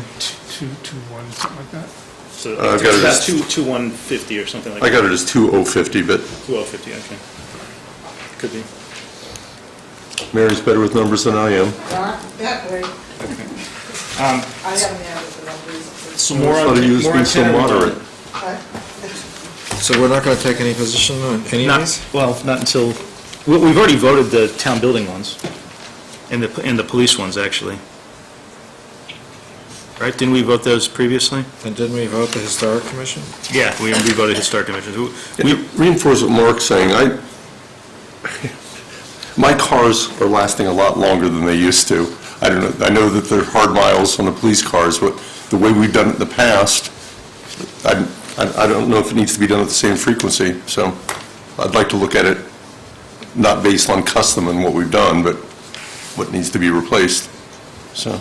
Yeah, what we voted, Paul, was the memory statute and the town building improvements to Town Hall and the fire station. But then again, my last car, I got 280,000 miles on it, so it's, So on back to the police vehicles, why do we need one extra vehicle? What was the Why don't argument? we, I mean, can I suggest we wait till Saturday and we can put the question to I was just wondering. the chief? Yeah, I mean, he gave a pretty good budget presentation some weeks ago about this. All right, so 11, what is this? This is, I mean, I guess this is the request to pay our share of the Dover-Sherborn regional budget. Capital budget, sorry. Yes. That's related to your intermunicipal agreement you signed. Yeah, and what was the dollar amount on that again?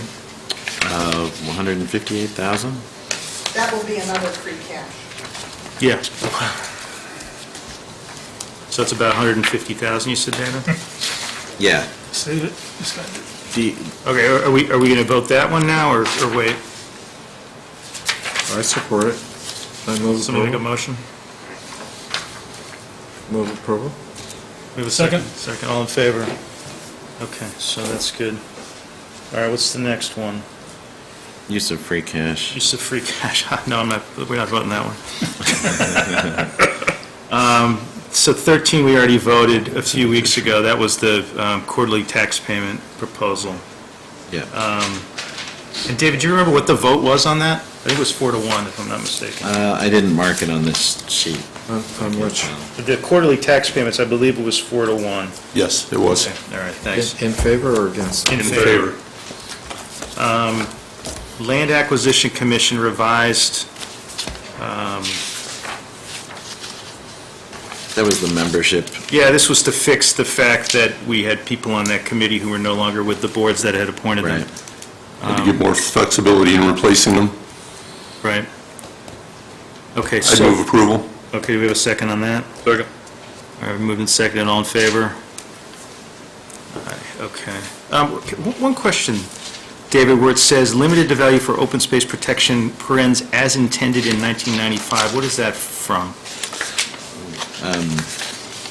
Paragraph little 2. I can answer that if you like. Oh, yeah, Mary. Because I wrote this. That's great, thanks.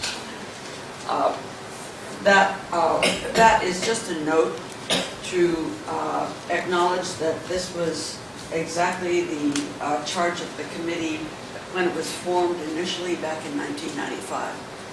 And it was never actually decommissioned, but it just died a natural death somewhere along the way. It was revived a couple of years ago, about a year and a half ago.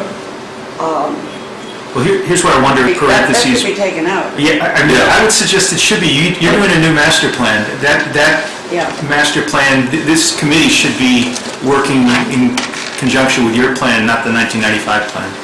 Yeah. Yeah, and that parenthetical just raises question, what... Yeah. It looks sneaky too, doesn't it? It does. It should be Yeah. taken out. Okay, so can we amend our vote to remove that, to remove the parenthetical? Are you okay with that? Yeah, Okay. absolutely. And this is us for the Land Acquisition Committee, so I think we can do that. So moved. Okay, all in Second. favor of the revision? Great, thank you. So David, you'll make that change? I don't, yeah, we're doing it right now. Oh, okay. Do you get that, Wrong James? spot. Yep. You're going to take out as intended. Yeah. And the parentheses too. Yeah. As intended. Did you want to sign this tonight, or do you want to sign? Well, ideally, we would. We haven't made many changes so far, so I think we could, if it's easy enough. Okay, next is 15, to see if the town will vote to approve planning board adoption of the guiding principles and goals. And we haven't actually seen all of those yet, I don't think. I guess we saw them a little bit at the housing Actually, they were sent to you. We discussed, I think when you were here, we discussed one component of those, Right. but I don't know that we've discussed all of them. Have we? I don't think so. I think they were sent to Jeannie, you got them, advisory got them, you should have gotten them. I have one here, I'm happy to copy it quickly for you. I guess the question is, do we want to vote on this article? No, I'd like to You'd like to have a discussion? The whole thing in front of it.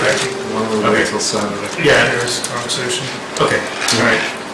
So we'll skip voting on the 15th for now, which is fine. 16 is the marijuana,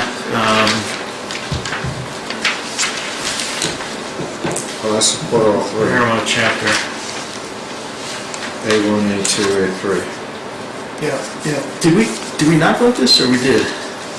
The vote was whether to place it. My motion Place it was... on, that's you right. didn't- I'm sorry, you're right. And the motion did not get a second from any other You're right, okay. member of this board. Yes, that's right. Okay. Just wanted to remind everyone. I'm Okay, going to add so- one article to it. So it's This Article applies to 16. alcohol as well.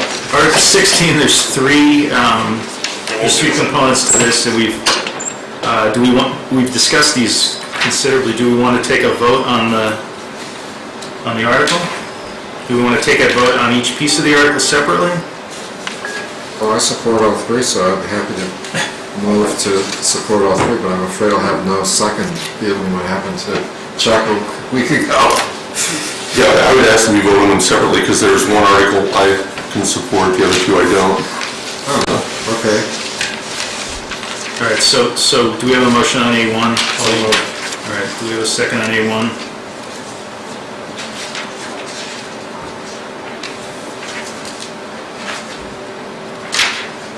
Hang on, reading.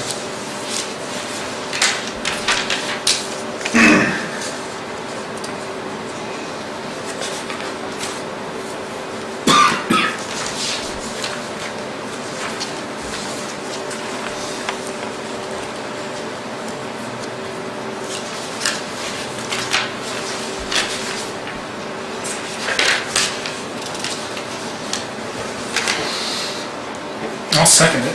All right, Mark's going to second it. Any discussion on this? Just under discussion, A1 and A2 Related.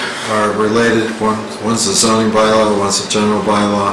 That's because there's an ambiguity in the statute as to whether you need a general bylaw or a zoning bylaw. And in any event, neither would take effect unless the town votes by ballot the same thing. Yeah, I have no problem voting on both of these together. I'm opposed to both of them, but you're right. A1 is simply a bylaw amendment. A2 is a zoning bylaw. So do you want to amend the motion to say we'll vote on the first two pieces of it all at once? Right. Okay. All right, so move, Mark, your second by Second. that too. Okay, any further discussion? All right, all in favor of those two? Okay, all opposed? Stay opposed for now. And then on, Well, wait, that passed. it passed, it's 3-2. Yeah. And then on the Part B, Move approval of that's all B. yep, Second. okay. It's only one. Any further discussion? All in favor of Part B? Okay, so that's unanimous.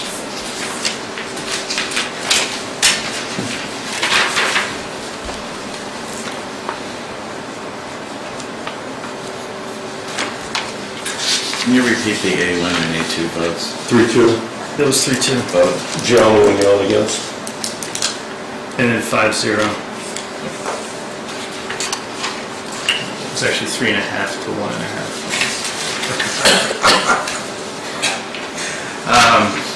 Let's see. Next, we have the setbacks for accessory buildings article. This was something the planning board had recommended. Do they still recommend it? Yes. So We were talking about changing C, expanding it from 250 feet to something larger. Did you all discuss that? When John was here, we were talking about... Yes, but as far as I know, the discussions in the planning board were that 250 feet was a good maximum, and we did not want to expand it. And that's speaking for the last vote of the planning board, and I don't know what other conversations. Well, I think this is better than nothing.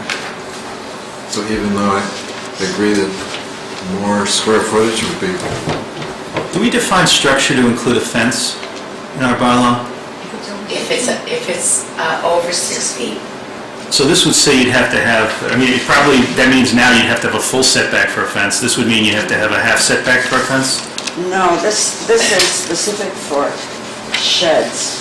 It just says small accessory structures, that's why I'm concerned about that. Do we want to say sheds and garages and barns, or, and then we've got a barn bylaw that says it has to be 100 feet. It can't be a garage. Right, it can't be a garage. Cannot be a garage, okay. It's intended to be a shed for equipment, garden things, just structure other than fence. Structure other than a fence, then you could say. What other options are I'm there? saying in our bylaw, we consider a fence a structure. Most bylaws do. I think it's in. But usually there's some exemption from the setback. only for 6 feet or more, below 6 feet. Yes, that's right, sometimes it's by height. Well, even if it's 8 feet or more, it's typically on the property line. No. But that, most fences are 4 feet. If it's above 6 feet, it's supposed to meet the setbacks of the resident district. So if you have an 8-foot fence. That's our current zoning bylaw, yeah. If you're in an A district, it has to meet the 30 feet from the side, rear, 60 from the front. Even if you got a dog that can jump over your 6-foot fence. Yes. But a 5-foot. But then he's got to run the whole width of the Six setback foot. before he can get you, Chuck, that's the thing. A 5'9" fence is fine. So why would anybody add that extra inch? All right, so, Nobody does, but they Okay, got I 8 can feet say- sometimes when it's on a hill to block the road. The intent of this article is not a fence. So if we have to put some language in there to make that clearer, we can do that. The intent was an outbuilding or shed with no foundation. In mine too, you might want to say in small accessory structures, parentheses, not including fences. Or just say, i.e. sheds, I don't know. Yeah. I like Paul's approach better. If we're focused on fences, just exclude them.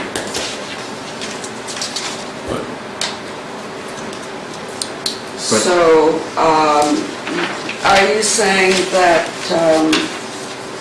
Maybe we should say this one for Saturday, what do you it think? should be under, But the issue is, should we amend the warrant right now before we issue No, I don't think the we warrant? can, this is a planning board article, we can't, Marion can't find the whole planning board on this one. no, I mean, we do have a planning board meeting tomorrow morning. But she's, I could bring it up there. No, I every don't year we have a quorum. zoning article on the warrant, every year it's amended almost completely by the time we get to town meeting. You know, I don't think we should wordsmith it now, it's just gonna be amended All right. No. later anyway. Amen. So, should we revise this tomorrow morning? I don't know. I won't be here Saturday, so our next Yeah. meeting is next Tuesday. Well, can you raise that question with Gino, just say that the Sure. question came up of what structures this applies to and whether a fence gets picked up in this because it's a structure without a foundation? Right. Okay. I think our druthers would be to make it specific enough so that it's clearly not a fence. Since you're bringing that up, do pools get picked up in this? Because that would be a good thing. Because pools fall under the Yeah. maximum setback. It would only be above ground pools would be fine because they don't have a foundation. In-ground pools wouldn't be. Right. Those little plastic pools would be fine too. So we could fix that by Would have been just, good if we included pools. Thanks for clarifying that. Just 40-foot setback on a pool to a property line is somewhat ridiculous. Yeah. so we'll exclude pools, fences, anything No, I don't think we else? should exclude, I think they're naturally excluded. It would have been good if we included them. Well, if we're gonna include them, we have to rethink this. It's probably too late to do that in maybe another article. All right, for yeah, you. I think there's gonna be questions on this, but that's okay. All right, so we'll skip that. To see if the town will plan to vote to accept Knollcrest Farm Lane as a public way as laid out by the Board of Selectmen as shown on planner plans and file. So did this go through the planning board and get voted to be added to our, It's on their agenda for when? It's Tomorrow? on the agenda for Tuesday. so how did it get on the warrant already? Well, but It it was can't be noticed. voted on by town meeting unless we vote after a public hearing to Yeah. lay this thing out. So I thought it was already deemed it didn't need to be a public, it just needed to be at our meeting. It doesn't need a hearing. It doesn't need a hearing. It doesn't So- really need a hearing, but I've learned the hard way that you should have a hearing. For us. Well, the planning board's gonna hear it next Tuesday. We're a ways out from town meeting. Is noticed hearing, not a regular meeting? At a regular meeting. See, It's the on the reason why agenda. you want to do a hearing is a practical one. If you don't do public hearings at all, and you go to town meeting, and then suddenly you got a bunch of people standing up with all kinds of issues that you never heard, and you're caught by surprise, and everybody looks foolish. Yeah. So my experience has been, if you have a public hearing, you give everybody notice, I even send letters to the people who live on the road, have them all in, let it all hang out, get all the viewpoints heard at a public hearing, either planning board or selectmen, but get it done before town meeting rather than not have it done, and then you get to town meeting and suddenly we're spending 3 hours on this article with a lot of upset people who have a lot of questions. Does this, do we agree to put this on? I just can't even remember whether we I agreed mean, to put this this is a on the Board of agenda. Selectmen article, it wasn't. We have not voted to put it on. I mean, didn't I don't know that we voted to put it on. Just haven't voted. You know, so here's, and this is not a particular problem with Millcrest, but it's, I'm hoping you're going to tell me that the planning board is reconsidering its subdivision regs to have more streamlined subdivision. I mean, this is another over-engineered subdivision road that the town is going to accept, and then we're going to have to repair and plow and pave and everything else, 20 years from now, 15 years from now with the reconstruction. We've got a bunch of those already. We know how expensive they are. It just seems, to me, kind of foolish to be accepting those kinds of roads. On the other hand, the planning board did approve that. That's one side of that is- So the developer was required to build at the planning board standards, so. Exactly, which will Right, way but over the top The compared to planning anything board that's been built in standards town. are subdivision standards. That's what I mean, yeah. But that doesn't mean that every road that's built to planning board standards is a official town road. No, it's not until it's accepted, that's the whole thing, yeah. Right. That's- Well, the that's- acceptance of this was a Board of Selectmen article. I don't think it originated in... Well, it didn't originate with us because we haven't voted to put it on here. This was a request by the developer to put this in. And I think I he's see. come to your board and asked for a hearing on it. So, what do people want to do? Do we want to vote and put this on the warrant? Who's the developer, who's Millcrest Farms, can you remind me? It's, Pat Teddy. Pat Teddy and... They were here last week. And, Did they have a hearing? So, that's right, sorry, I can Planning get, board I was is thinking, necessary with that. he hasn't brought it to planning board yet, so we'll hear it Tuesday. I think if we told someone that we were going to put it on and just relying on it, it'd be kind of a unfair. I agree, I just don't know if we've told anybody we're going to put it on. I don't recall telling anybody it was going to be on the warrant. I think David added this to the warrant, assuming that we would want to add it to the warrant. Yes. So just so that's clear, we've not made any representations. meanwhile, it's been on there the whole time. They were here last week. They were here last We week. didn't make any representation, we were taking it off. It's true. They were led to believe, I would think, 10, 15 years ago, that when you build this road the way we tell you to build it, we'll eventually take it over. I'm pretty sure the residents that own those quite nice homes are thinking at some point they will have an accepted street that is built to better standards than any road in town, as well as their sidewalks, as well as their drainage system. So for us to not consider it It would just, be a real slap in the face for the residents that are paying. it seems Pretty unfair good tax bill. to get to this point where, Has it been in all along, David? Is that the idea? It's always been on this warrant. this isn't to say We I just had never support it or discussed it, that's all. don't support it, but I think we get it, as representatives of the people, they're the people too, and Okay, so if Everyone it's in there, else. then we voted to leave it in there. We must have voted to leave it in there because we voted every article on the warrant a few weeks ago. There is a plan downstairs on your deck of the road from Channel Ave. Right. And I have a copy of the plan that I got today, just today, I hadn't seen it yet. Yeah. So I have to say, I'm not speaking for planning board now, just for myself.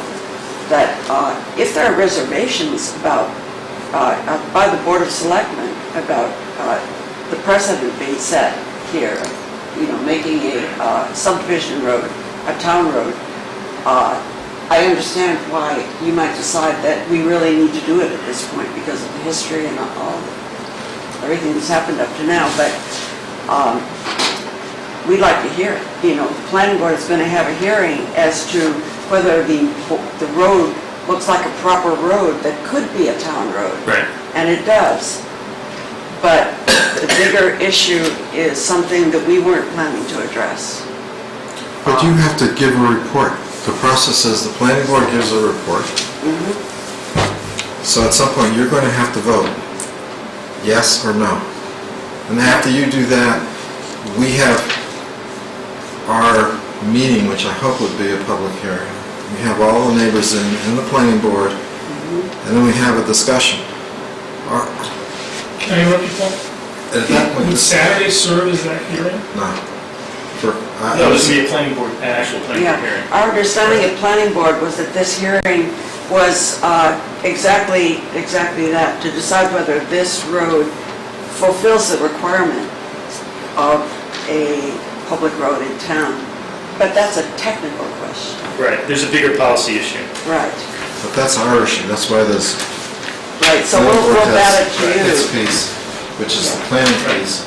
Our piece is the financial piece. Yeah, and without reference to this road or any other road, I mean, we had this discussion a year and a half ago about the I think it was the Oldfield neighborhood, or one of the neighborhoods that has a sidewalk that's crumbling, and Ed is recommending that we spend money... recommending that we spend money to repair a sidewalk on McGregor Drive, but we don't have enough money to put a sidewalk on North Main Street or any place like that. You remember my whole speech? Oh, yeah, yes. So there is a huge policy issue there. It removes it. There you go. Susan? Yeah, can I ask a question? Regarding this one subdivision already, this one here, are all the lots already developed? Which one are you pointing to? Millcrest. Okay, I That's didn't know down that was... Excellent, Down thank there, you. Millcrest. And the one that's on the outer. Okay. Are all the lots there actually already developed? And is the town going to accept as a town road a development that hasn't been finished, that until we have all the curb cuts off of said road to the different lots? So there's one lot that hasn't been developed yet. Curb cuts are all done. There's a lot of questions about this. One of the things, just want to remind the board that if town meeting votes to accept this thing, we are required within 120 days to acquire the title, either by eminent domain or by conveyance. And so one of the things, I don't recall now, but has the developer tendered a deed for this? I remember you asked that one time before, I just don't know the I think Paul asked answer. it at the most We recent sent it. meeting we had, yeah. And I sent it to Barnes. So it seems to me this should stay on the warrant because that's the expectation of... Yeah, I agree with that. But I don't think we should take a position on supporting it or not supporting it until there is what I hope would be a public hearing before the Board of Selectmen in which all the people who are affected by it are here and we have a full and complete discussion of it. In an effort to move this along, can we at least schedule that public hearing? Knowing that they're having a hearing Tuesday, can we just schedule it? Before we get right about the deadline for town meeting, we go, We're having a meeting and a hearing. You might want to wait till we see what the planning board says, because the planning board... Yeah, we're going to get times in April, we can do something. Okay. Right, I think I would have to ask a few questions of Gino. I think he could probably answer most of your questions. He wrote to me that he said it looks like, he's not sure, the fee interest in the road was not specifically reserved by the developers. The process of acceptance will be a little more complicated, might have to take it by eminent domain from the abutting property owners. However, the article just authorizes the Board of Selectmen to acquire it by any means, so that's probably not an issue for this article. Well, I'm not happy with the idea of our taking property by eminent domain against unwilling property owners. No, his sense that he gave me is that You're not gonna find any unwilling property owners. Well, we don't know that. we don't know No. that, you're right. But we're going around, so this is the same conversation we had about 45 days ago. We're just beating a dead horse. So when should we Let's schedule? move this on. They were here a week ago. We didn't ask them any of those questions. They just sat here and looked pretty. We know we need to leave it on. Paul wants to have, us to have a hearing as well as the planning board. We don't have to decide that tonight. Whether or not we could live with the comments that come out of the planning board hearing. We can decide that later, so. Okay. I think so. Well, as I understand it, if the planning board does not approve it, there's nothing for us to approve. Right, okay, Article 19, adopt the local option regarding safety zones. So this doesn't require us to do anything to establish new speed limits, it's just is enabling authority? Yeah, I would support this for a couple of reasons. Number one, I support it around the state, and it's one of those things that I fought for to get into the Municipal Modernization Act. If this is a statutory acceptance which gives us more tools to use, we may never use it, but we may want to use it, and decreasing the speed of vehicles is often a good thing, particularly in thickly settled areas. So I would recommend both to this board and to advisory that we accept it. To me, it's almost a no-brainer. Okay, do we have a second on that? I'll second that. Okay, all in favor? Great, okay, good. Next is, well, personnel plan, is that in here, David? Yeah, here it is.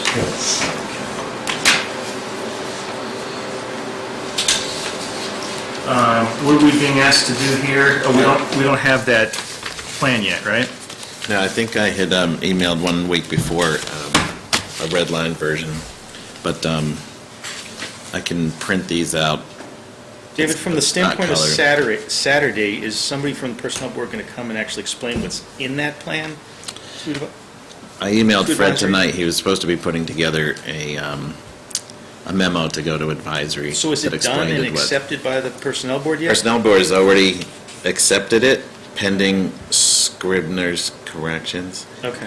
So I've been waiting for all week for those final corrections. Okay, so, but that's okay, it's in a better shape than I was afraid it No, might be. no, it's Good. all voted, but there are 3 primary areas that had a lot of changes to them. Okay. But even as of Saturday, you can make amendments after that. No, understood, Right. but if it hadn't even been Oh, if it didn't authorized by exist. personnel board, I was trying to figure out how advisory was even going to vote on it. Okay. We have that. You have that.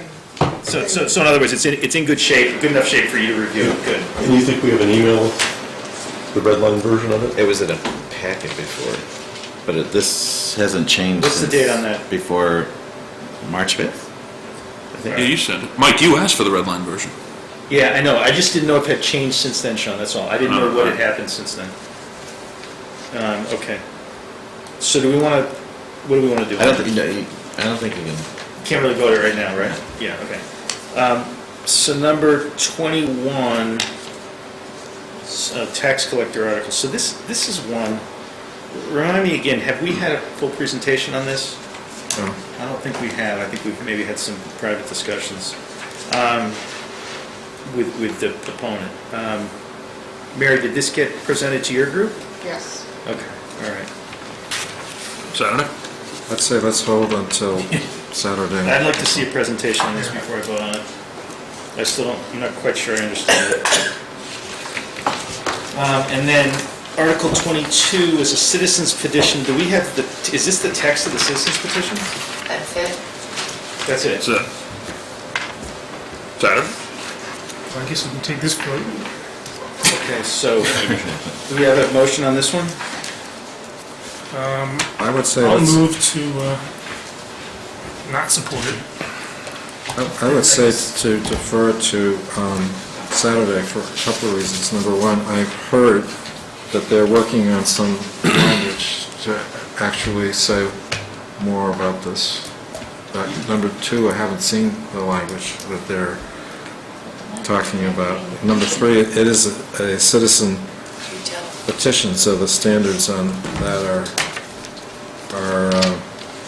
not as stringent as with government articles. I don't know, I mean, Wouldn't the language have to be in the petition I already? don't see how you, I don't see how you amend a citizens article to add detailed language when it wasn't in the petition. There was some talk before that they were going to try to do something with their motion that clarifies what the intention was and see if the moderator would accept Yeah, this that a is exactly special what act happened was last year. within the... This is a repeat of last year, exactly. It's not hard to do. I don't know, I'll second Mark's motion. Mark's motion was to, Approved. Paul has recommended that we defer. I'd like to see if they have any language on Saturday. Sort of a deferral. Okay. Yeah. All I right. think we should have a united front on this. That's fine. That's fine. I mean, this is I agree with Mark on that, this is very partisan and very unnecessary. I don't understand what you're saying. So you're going to withdraw your Yes. motion? Okay. It's not a bad thing to have people disclose conflicts of interest, it's just we don't need a... There's a state law that says you should, right? Is it? Pretty sure there's a state law that says you should. Yeah, so... Yeah, but the state law says the point of this is that state law says when you take office, you disclose it. And the argument that they're going to make, as they've made it to me, is the voters don't know what they're going to disclose when they take office at the time that they vote for the people for them to take office. So they We want to ended up with move... a president that way. So they should do that for every board committee in can town. we add a tax returns Who's in going to here? enforce Yeah. that? Right. Yeah. All right, well, we decided to defer it, I guess. Was there a vote on 19? 19 was 5-0 in favor. Okay? Right. All right, so we got about a third of the way through the articles. So can we sign a warrant tonight? I'm gonna go make the change. So Jean, what I have for changes is just those two that we talked about. The one on Article 7, Okay. which had all the big deletions, and then there was one on Article 14, which just took the parentheses language out. On the one article on the revolving funds, Yeah? do you want it to say, hold on. You want me to give you what I wrote up? My question is that it says by inserting the new bylaw, do you want to say comma, chapters 28 revolving funds, and to name the bylaw and give it a number? Sure, why not? That's a good idea. Okay. All right, I'll go make the change. And a quick question about the accessory, we're not going to exclude fences, we're going to wait for planning board to do that? Well, no, I think we should wait and have a presentation on Saturday, and if we have suggestions, then we can Then make we can amend it. suggestions, Got it. Yeah, I won't be there, neither me nor John can be there Saturday. but- Oh, so we can do real damage to this thing. We can rewrite it. Somebody will, somebody will. I think there's plenty of time. I don't think I've been in this town and seen a zoning bylaw go to town meeting without Well, can I revisions, revisit, late revisions, and, can I revisit one thing? yeah.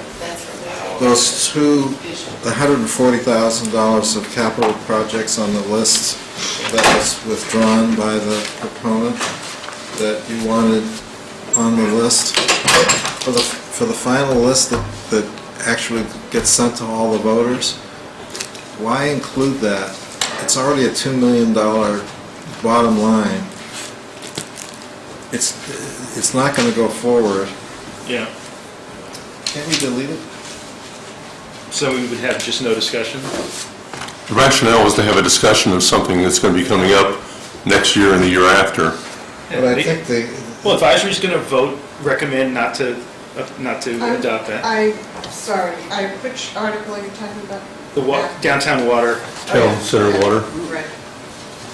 Their point that they told us is that they don't want the town to have to vote for this money unless the town is willing to vote for the whole big project. Right, and that's not on the warrant this time, but, Exactly. you know, our thinking, my thinking particularly was that it's constructive to have Roger stand up at town meeting and say, these are all the things we've been doing, this is how far we've gotten, this is what the future holds, and, you know, do it in whatever Right. time the timers allow. Totally agree. Okay, all right, so that's why. But to Paul's point, when the advisory book goes around, I assume it's going to say no action or something on those two?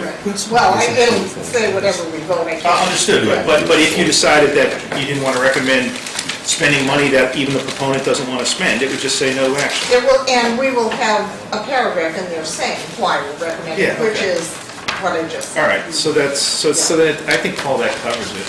And you'll do a little introduction. I can, I mean, I can, yeah. I just don't, I mean, I have the sense that you all want it on, so that's fine. But the reason why I bring it up was because I think it's a little bit misleading to the voters who aren't as well informed as we may be in this room. And they see this 2 million or whatever of list of items. They don't know that some of the items have been, 2 of the items have been withdrawn. That's, put it another way, I think that we should be serious about putting items on that we actually want the voters to consider, and not just use it because we want somebody to give a report. If you want somebody to give a report, then the moderator could simply, at the beginning of the meeting, let somebody give a report while other things are happening, or whatever. Well, these are the numbers that are going to be in front of them at some point, right? We don't know. It was going to be part of a bigger project. That means it could be bonded through the bigger project, and then maybe should be presented as part of the bigger number, and therefore it would be a bigger number, not these numbers. So what's the downside, Paul? Angry voters coming to town meeting saying, you've crossed the threshold, we're going to vote no on everything. You're asking They should too read the much. book, though.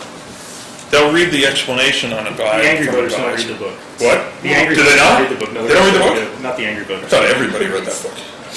Well, I'm happy to take it off if people think we should take it off. That's just trying to get information in front of the town, but if you think it's too misleading. The other thing we could do is move it to the bottom.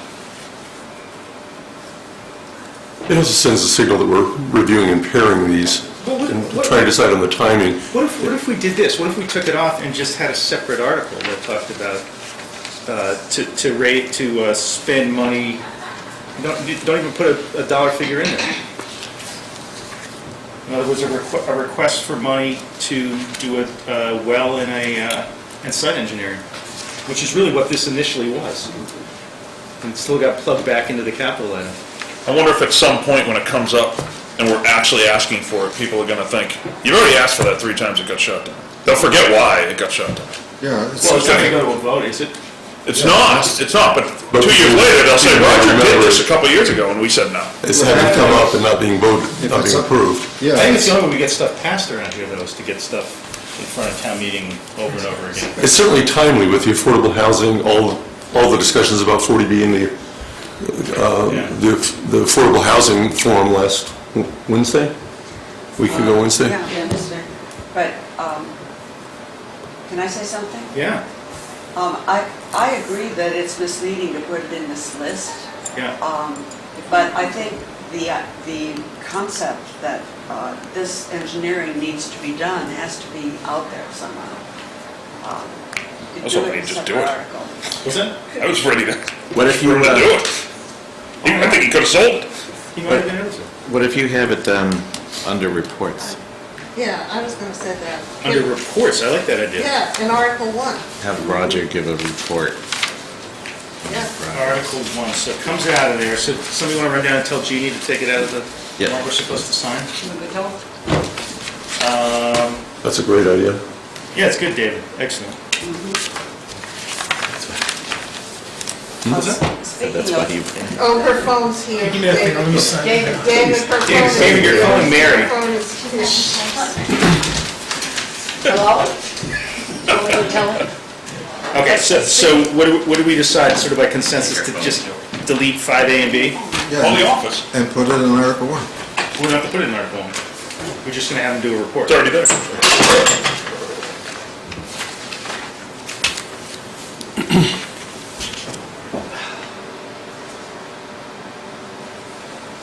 So how would that work? We would make a motion when Article 1 came up, after you gave your motion, we'd make a motion to have a report from Roger, Yeah, I Roger guess. and the what, and the, okay. I guess town council or the moderator would determine what that is to be, but Okay. That's great. Could I ask one So all the other thing? renumbering, David, is done? Is all the renumbering done? Now I know why Diane didn't want to come to this meeting. You don't have any renumbering, though. Yeah, you do. If you take out 5A and B, you definitely do. Oh, yeah, within the capital. Yes, exactly. Yeah. I want to All ask right. something about Article 15 that you skipped over because you didn't have the document Yes. that we had sent, and now you have it, or you will in 2 seconds when it gets passed around, because I thought you had it. Well,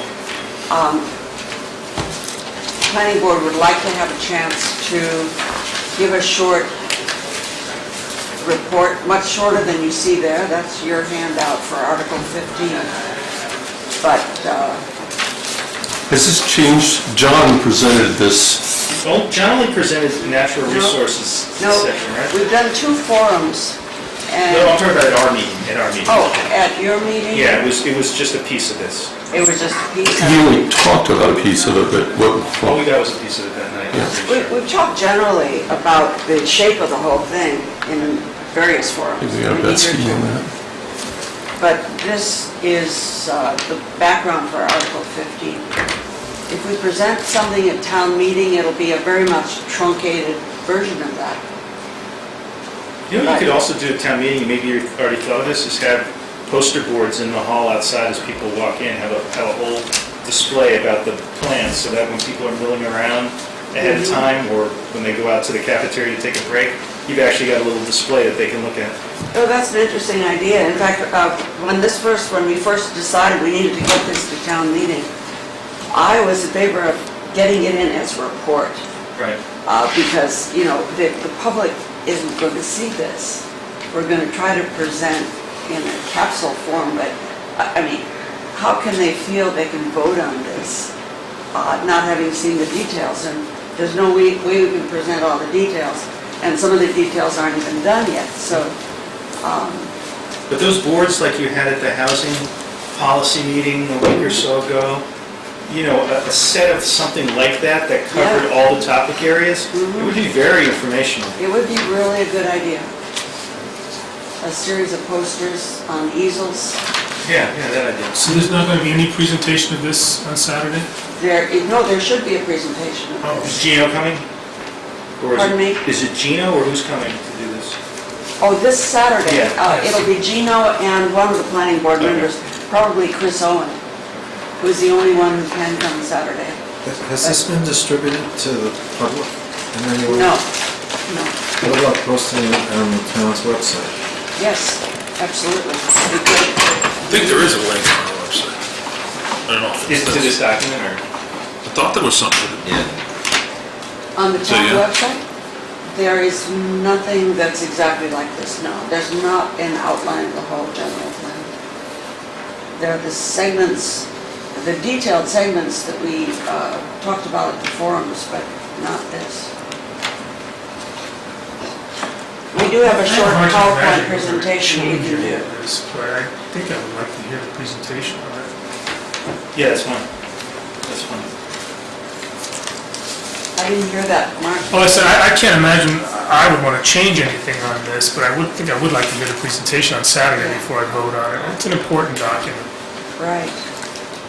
Yeah, I'm willing to go along with that. I'm intending to support whatever the planning board comes up with, but I haven't heard from the public, and I have read now the first 3/4 of the first page, and haven't read the rest of it. So rather than voting on something I haven't entirely read, I like Mark's idea Saturday. Sure. So on Saturday, would you like to have a short presentation? Is that what you'd like? That it definitely should be. I think that's a way to get your word out to the public, to the extent people are watching, and It's an opportunity for the planning board. I think it'll help educate people because they're not going to know, is this the plan? Oh, yeah, Is this yeah. the goals? Is what Yeah, we exactly were- is this? I think that's important. So how much time would we have on Saturday to do that? There. Mary, I'm sorry. How much time do they have to make this presentation? Oh, 2 minutes? 5, I think. on Saturday? 5 5 minutes, yeah. And then comments. Yeah, you know, in that case, I'll be there. What? In that case, I'll be there Saturday. I wasn't What if it's 10? Huh? You weren't gonna be there if it was 10 minutes? I wasn't gonna be there if it was no minutes. Yeah, I'll be there for sure. It was brought up before our meeting that the laptop is problematic, that particular laptop is problematic in terms of doing presentations. Is somebody going to have a laptop at the meeting on Saturday to do presentations? I'll have my laptop for my Okay, presentation. for yours. Yeah, I don't know. Okay, I'm sort of giving you a heads up. I'm sort of giving you a heads up with that because we've now Okay. heard from our technical expert that you shouldn't rely on that one, which is the one Okay. David has, but it's not functioning right. Someone needs to go purchase a long HDMI cable. I have another one, and I've told people to make sure they have a flash drive and some sort of backup. Okay, so you have another one that you can use? Yeah. Okay, good. Yeah, we've used our own projector every time we've done this, so I don't know if ours will work on that. Okay, no, that's fine, I just didn't want Mary and advisory to show up and we couldn't have any presentations because there was no good equipment. So a flash drive, I could use a flash drive on that. David says yes? Yeah. All right, let's move on, we got a vote to adopt the warrant, right? Right, I was going to just make the motion. to Perfect.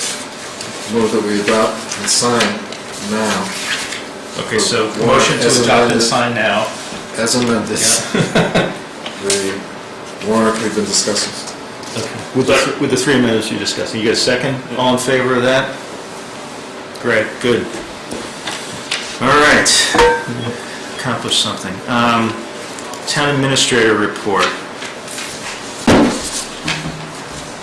The only thing I have is the job description that, What do we want to skip over that for now and go to the calendar type stuff? yeah. Okay, let's go to that. All right, we're meeting on the 18th.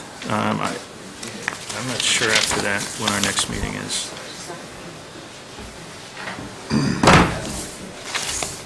We have 3:30.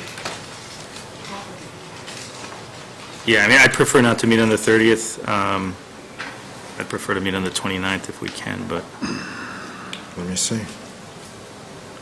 Certainly want to accommodate you. March 29th? I can't do the 29th. you can't? Cannot. All right, well, I mean, you can have it the 30th. I'll see if I can be there or not.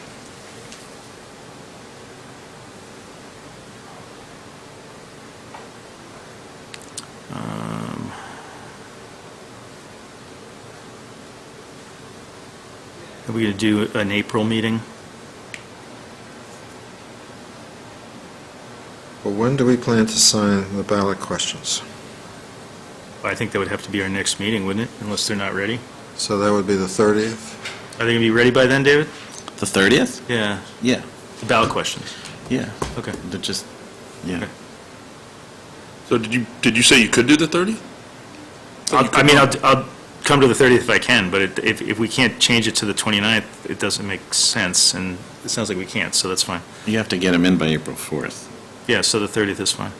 And then do we want to set a meeting for the 13th? It's okay with me?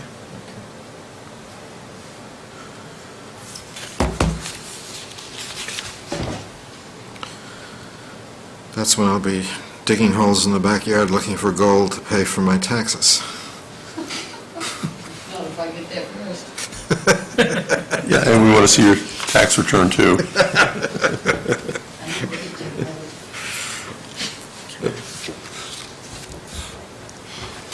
All right. Okay, that's good. What day were we doing? I'm sorry, I got the 30th and then, 13th, yeah. Okay. Yeah. And what town meeting is, remind me again, is that the 25th, 24th? 25th. 25th, okay. Great. Probably would help for me to put that in.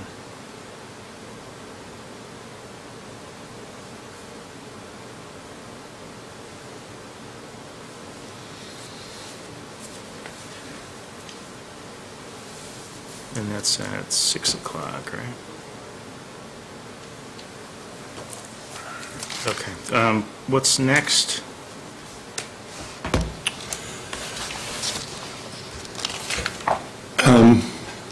I reviewed the execution copy of the employment contract. Okay. There is one very minor typo at the top of page 2, which I've corrected, and it is the final agreement ready to be signed. Okay. So we've already voted this. This is just a ministerial act of signing it. This is the town administrator contract? Yes, the one that was approved several weeks ago. So we don't need to vote? No, we approved it in public session, I believe. Here's a copy. Yes. Yeah, it was. Did we? Yeah, okay. Do you want to look at, did they want to look at it? Yeah, they were okay. You never know what I put in. And has David signed it? Yeah. Great, thanks, Jim. Hand those to you. Thank you. Thanks for that quick turnaround. Great. The meetings you just voted were 3:30 and 4:13? Yes. Okay. Yeah. And 4:25. Okay. So which one of these is the original warrant?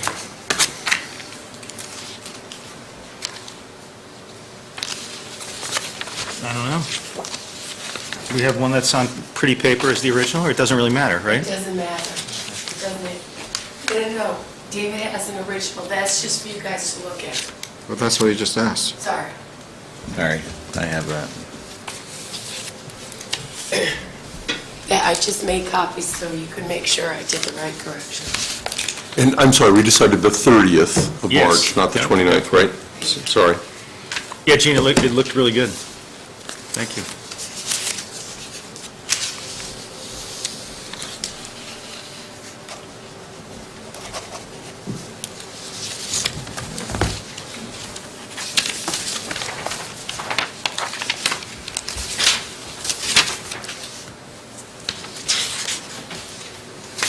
Article 7 was the revolving Chuck is fund. next, I think. Wow, only 22 articles. That's a pretty short warrant.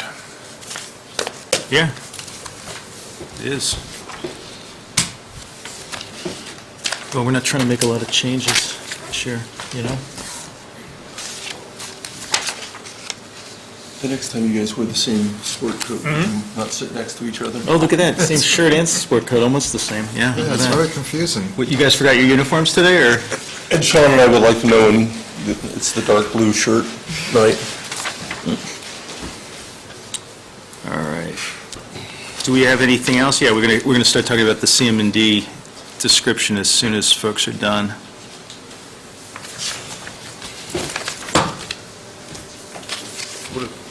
What's the warrant? Gene, did we give you back the victualer's license? You did. Okay, here's the one day. What about the minutes? Did you take We those? we can do the minutes. To be honest with you, I didn't look at the minutes, but we can certainly do those. I move approval of the minutes of January 5th and 26th. second. Okay, so it's been moved and seconded. I'm just taking a quick spin through these. The warrant? Yeah.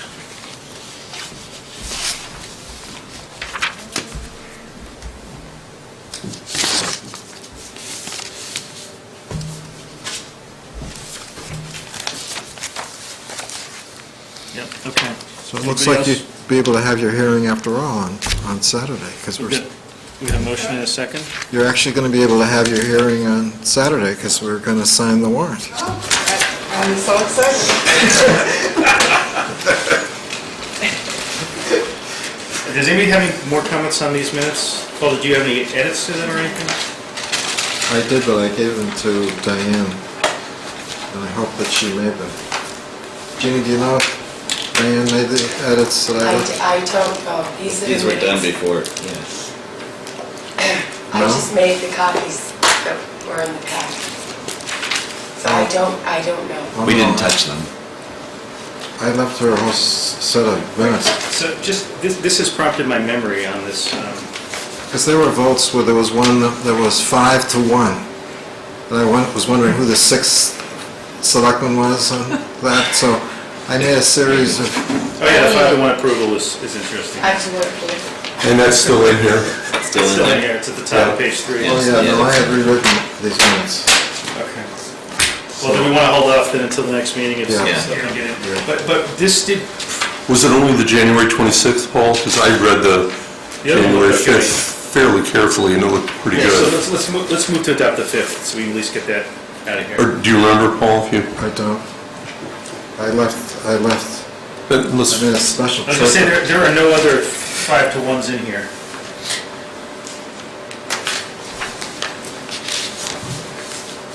There's a weird 3-0 vote down here.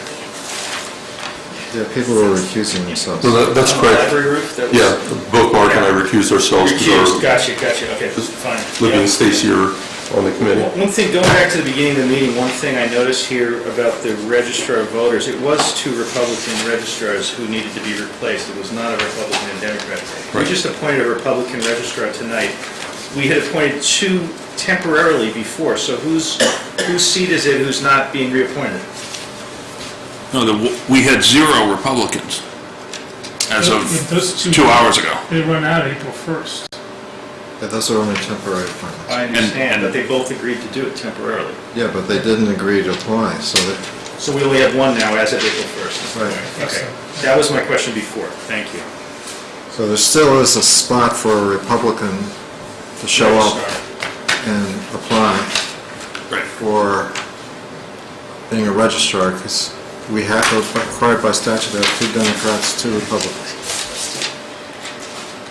And as of that meeting, we didn't even have a Republican committee in town, which I think they've reconstituted, Okay, all right. which, All right, we don't have to do any more, Yes. I just wanted to correct the record on that issue. Okay.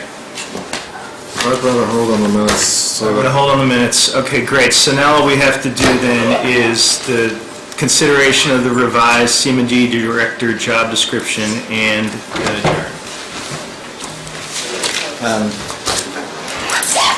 This is, I'll be recusing myself. Okay, see you, Sean. I have a lot of edits on this. Is this for St. Patrick's Day, it's the Director O Community Maintenance, or?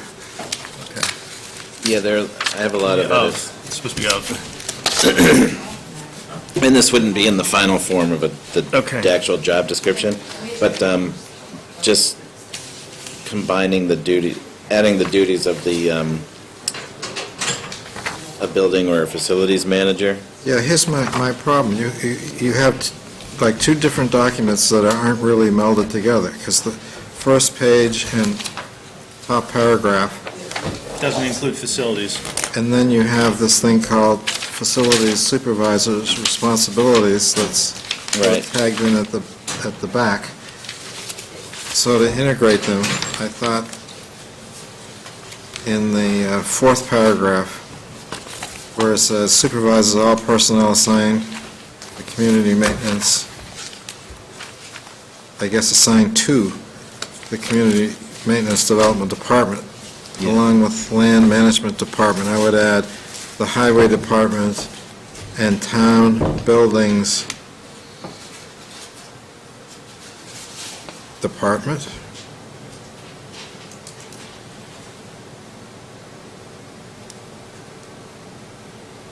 The one above that paragraph says develops and manages an ongoing capital improvement program to maintain and improve the condition of all town ways, facilities, and equipment.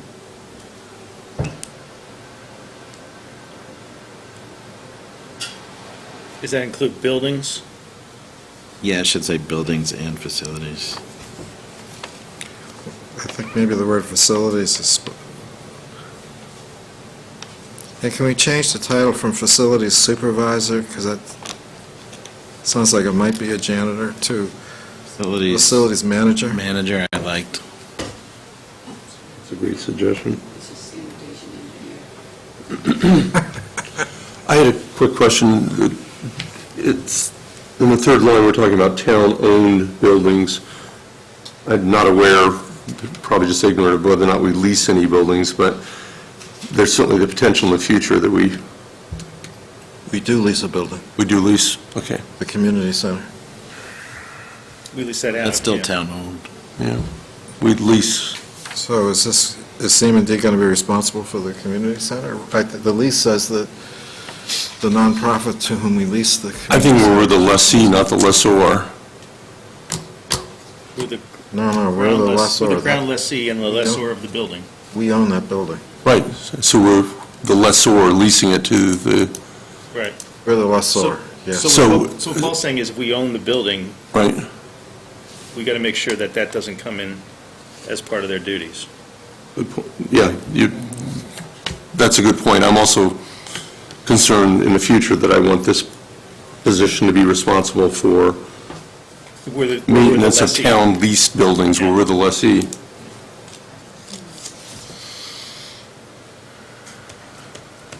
Oh, so you should say all town-owned and leased buildings? Yeah.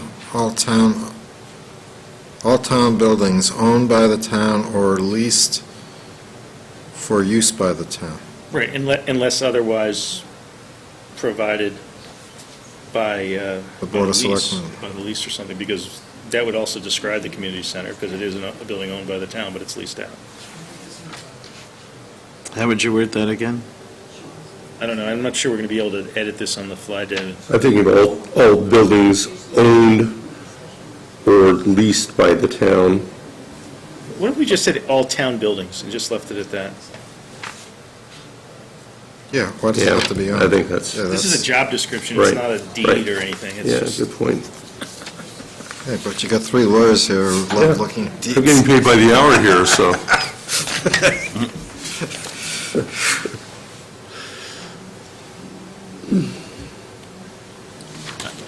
I think you should probably spend more time on the process and deciding what you want to I agree with you, do. David. We have to rework this, but I don't see how we can do this at the Yeah, table. no, you can't do it here. Okay, so what are our process options? Well, before we do that, can we say that we agree with the proposition that the new CM&D director should have responsibility for the highway, the land management, Streetlights, Street light. buildings. and buildings? That's sort of the fundamental change. Are we going to put town buildings under the CM&D department as part of the responsibility of CM&D, the new CM&D director? And I support that because I think that makes sense. I do too, we've been talking about it for a while. I think it makes, So let's have a motion to, I'll make a motion to expand the job description of the CM&D director to include responsibilities for town buildings. Okay, Yeah, buildings and other facilities. Buildings and other facilities, thank you. okay. So that, when we use, I sent you all that email with everything. Thank you, Susan, thanks very much. when you say facilities, that's, it excludes Farm Pond, but I was hoping it would include the transfer station. Okay. So maybe because the bylaw puts the town buildings in my authority, So say, under the supervision of the town administrator? I'd head coordinates all operational activities with town administrator, coordinates all budget and financial activities with finance director, serves in a town engineer role, serves in a buildings facilities manager role. Well, now we're back to drafting this again, or, I mean, Well, those are just functions. but I thought, Paul, do you have a motion? Yes, I'm trying to deal with it at the sort of the 10,000-foot level, looking down, which is, do we want to consolidate these two into CM&D? So that was the motion that I made, and Mike seconded it, so I was accepting his improvement on the language. do you want to include the transfer station? Because I think that's the other piece that's new that we've been talking Well, about. that's a facility too, right? So building and facility, including the transfer station, we can say that, that's fine. This is just a motion, so yes, I do. It's great. And would this include the library? The library? Statutorily, that's under the control of the elected Trustees. board of library trustees, as is the schools, are under the control of the school committee. So there's the statutory framework that a job description can't. But Mark, there might very well be some shared staff or something like that. We can write an agreement to That's make exactly it right. happen, right? Yes. Yes, Yeah. that's exactly right. So maybe you want to say, with all town-owned buildings under the jurisdiction of the Board of Selectmen, and such other buildings and facilities as may be agreed to with With other town departments, other town departments having jurisdiction over those over buildings. buildings and facilities.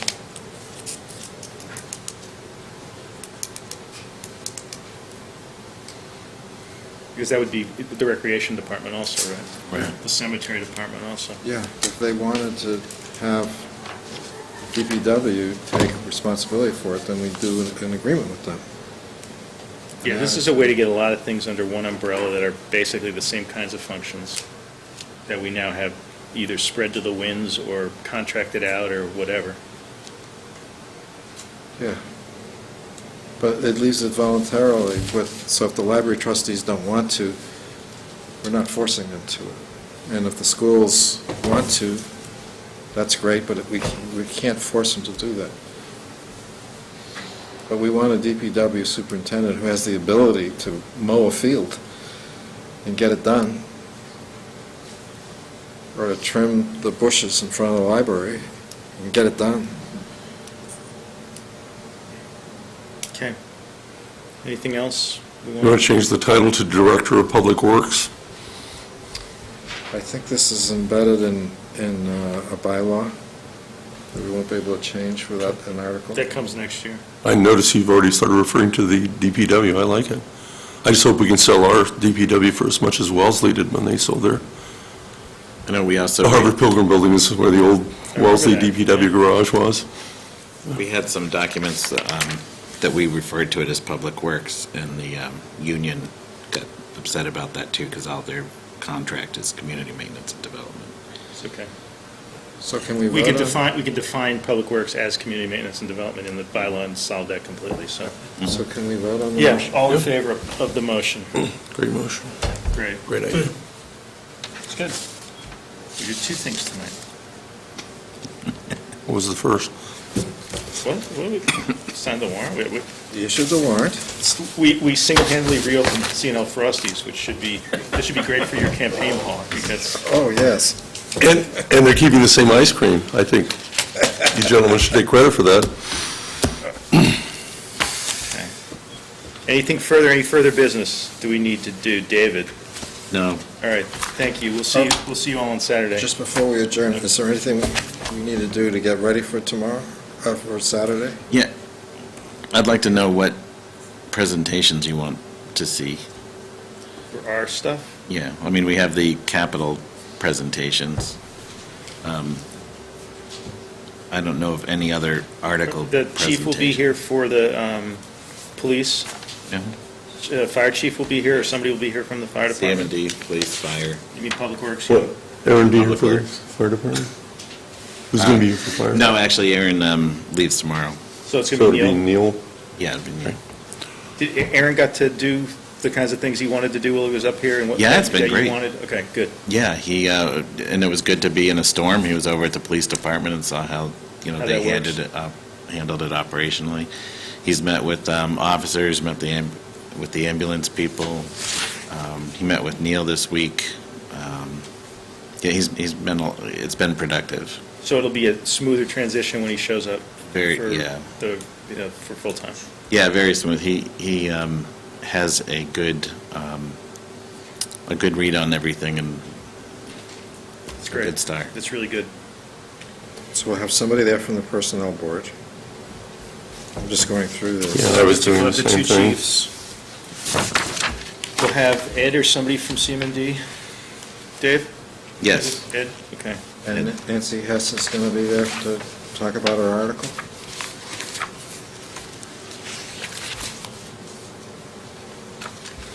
Yeah, I mean, that's not our responsibility, but Right. I think it would be advisable Unless advisory thinks they already know what it is, but I don't have any feel for that. Advisory knows, this is a public hearing, the public's there, it's being...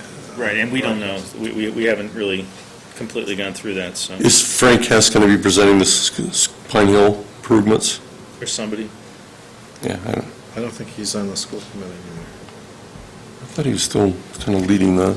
Is he on the school committee? No, he's not, but I thought he's still involved with the building improvement. Well, is somebody from the school committee hopefully going to be there? Yeah. So I really don't see any presentations other than the capital items. On our stuff, you mean? Right. Right. Well, like the thing on the quarterly tax payments, who's going to present that? It says Board of Selectmen. Right. Chuck, okay, good. Chuck is going to do it? I was the only one that voted against it, so. I'm just trying to sucker you guys into it.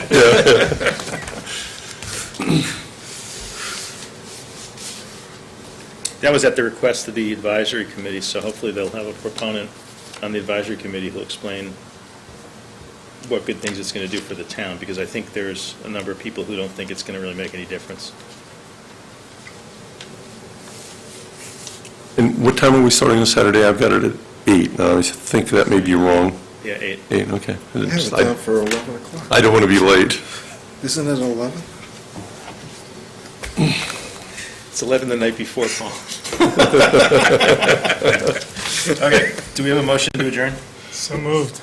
Second. Okay, all in favor of adjourning, thank you. Thanks, Rick. Sarah, do you? Thank you.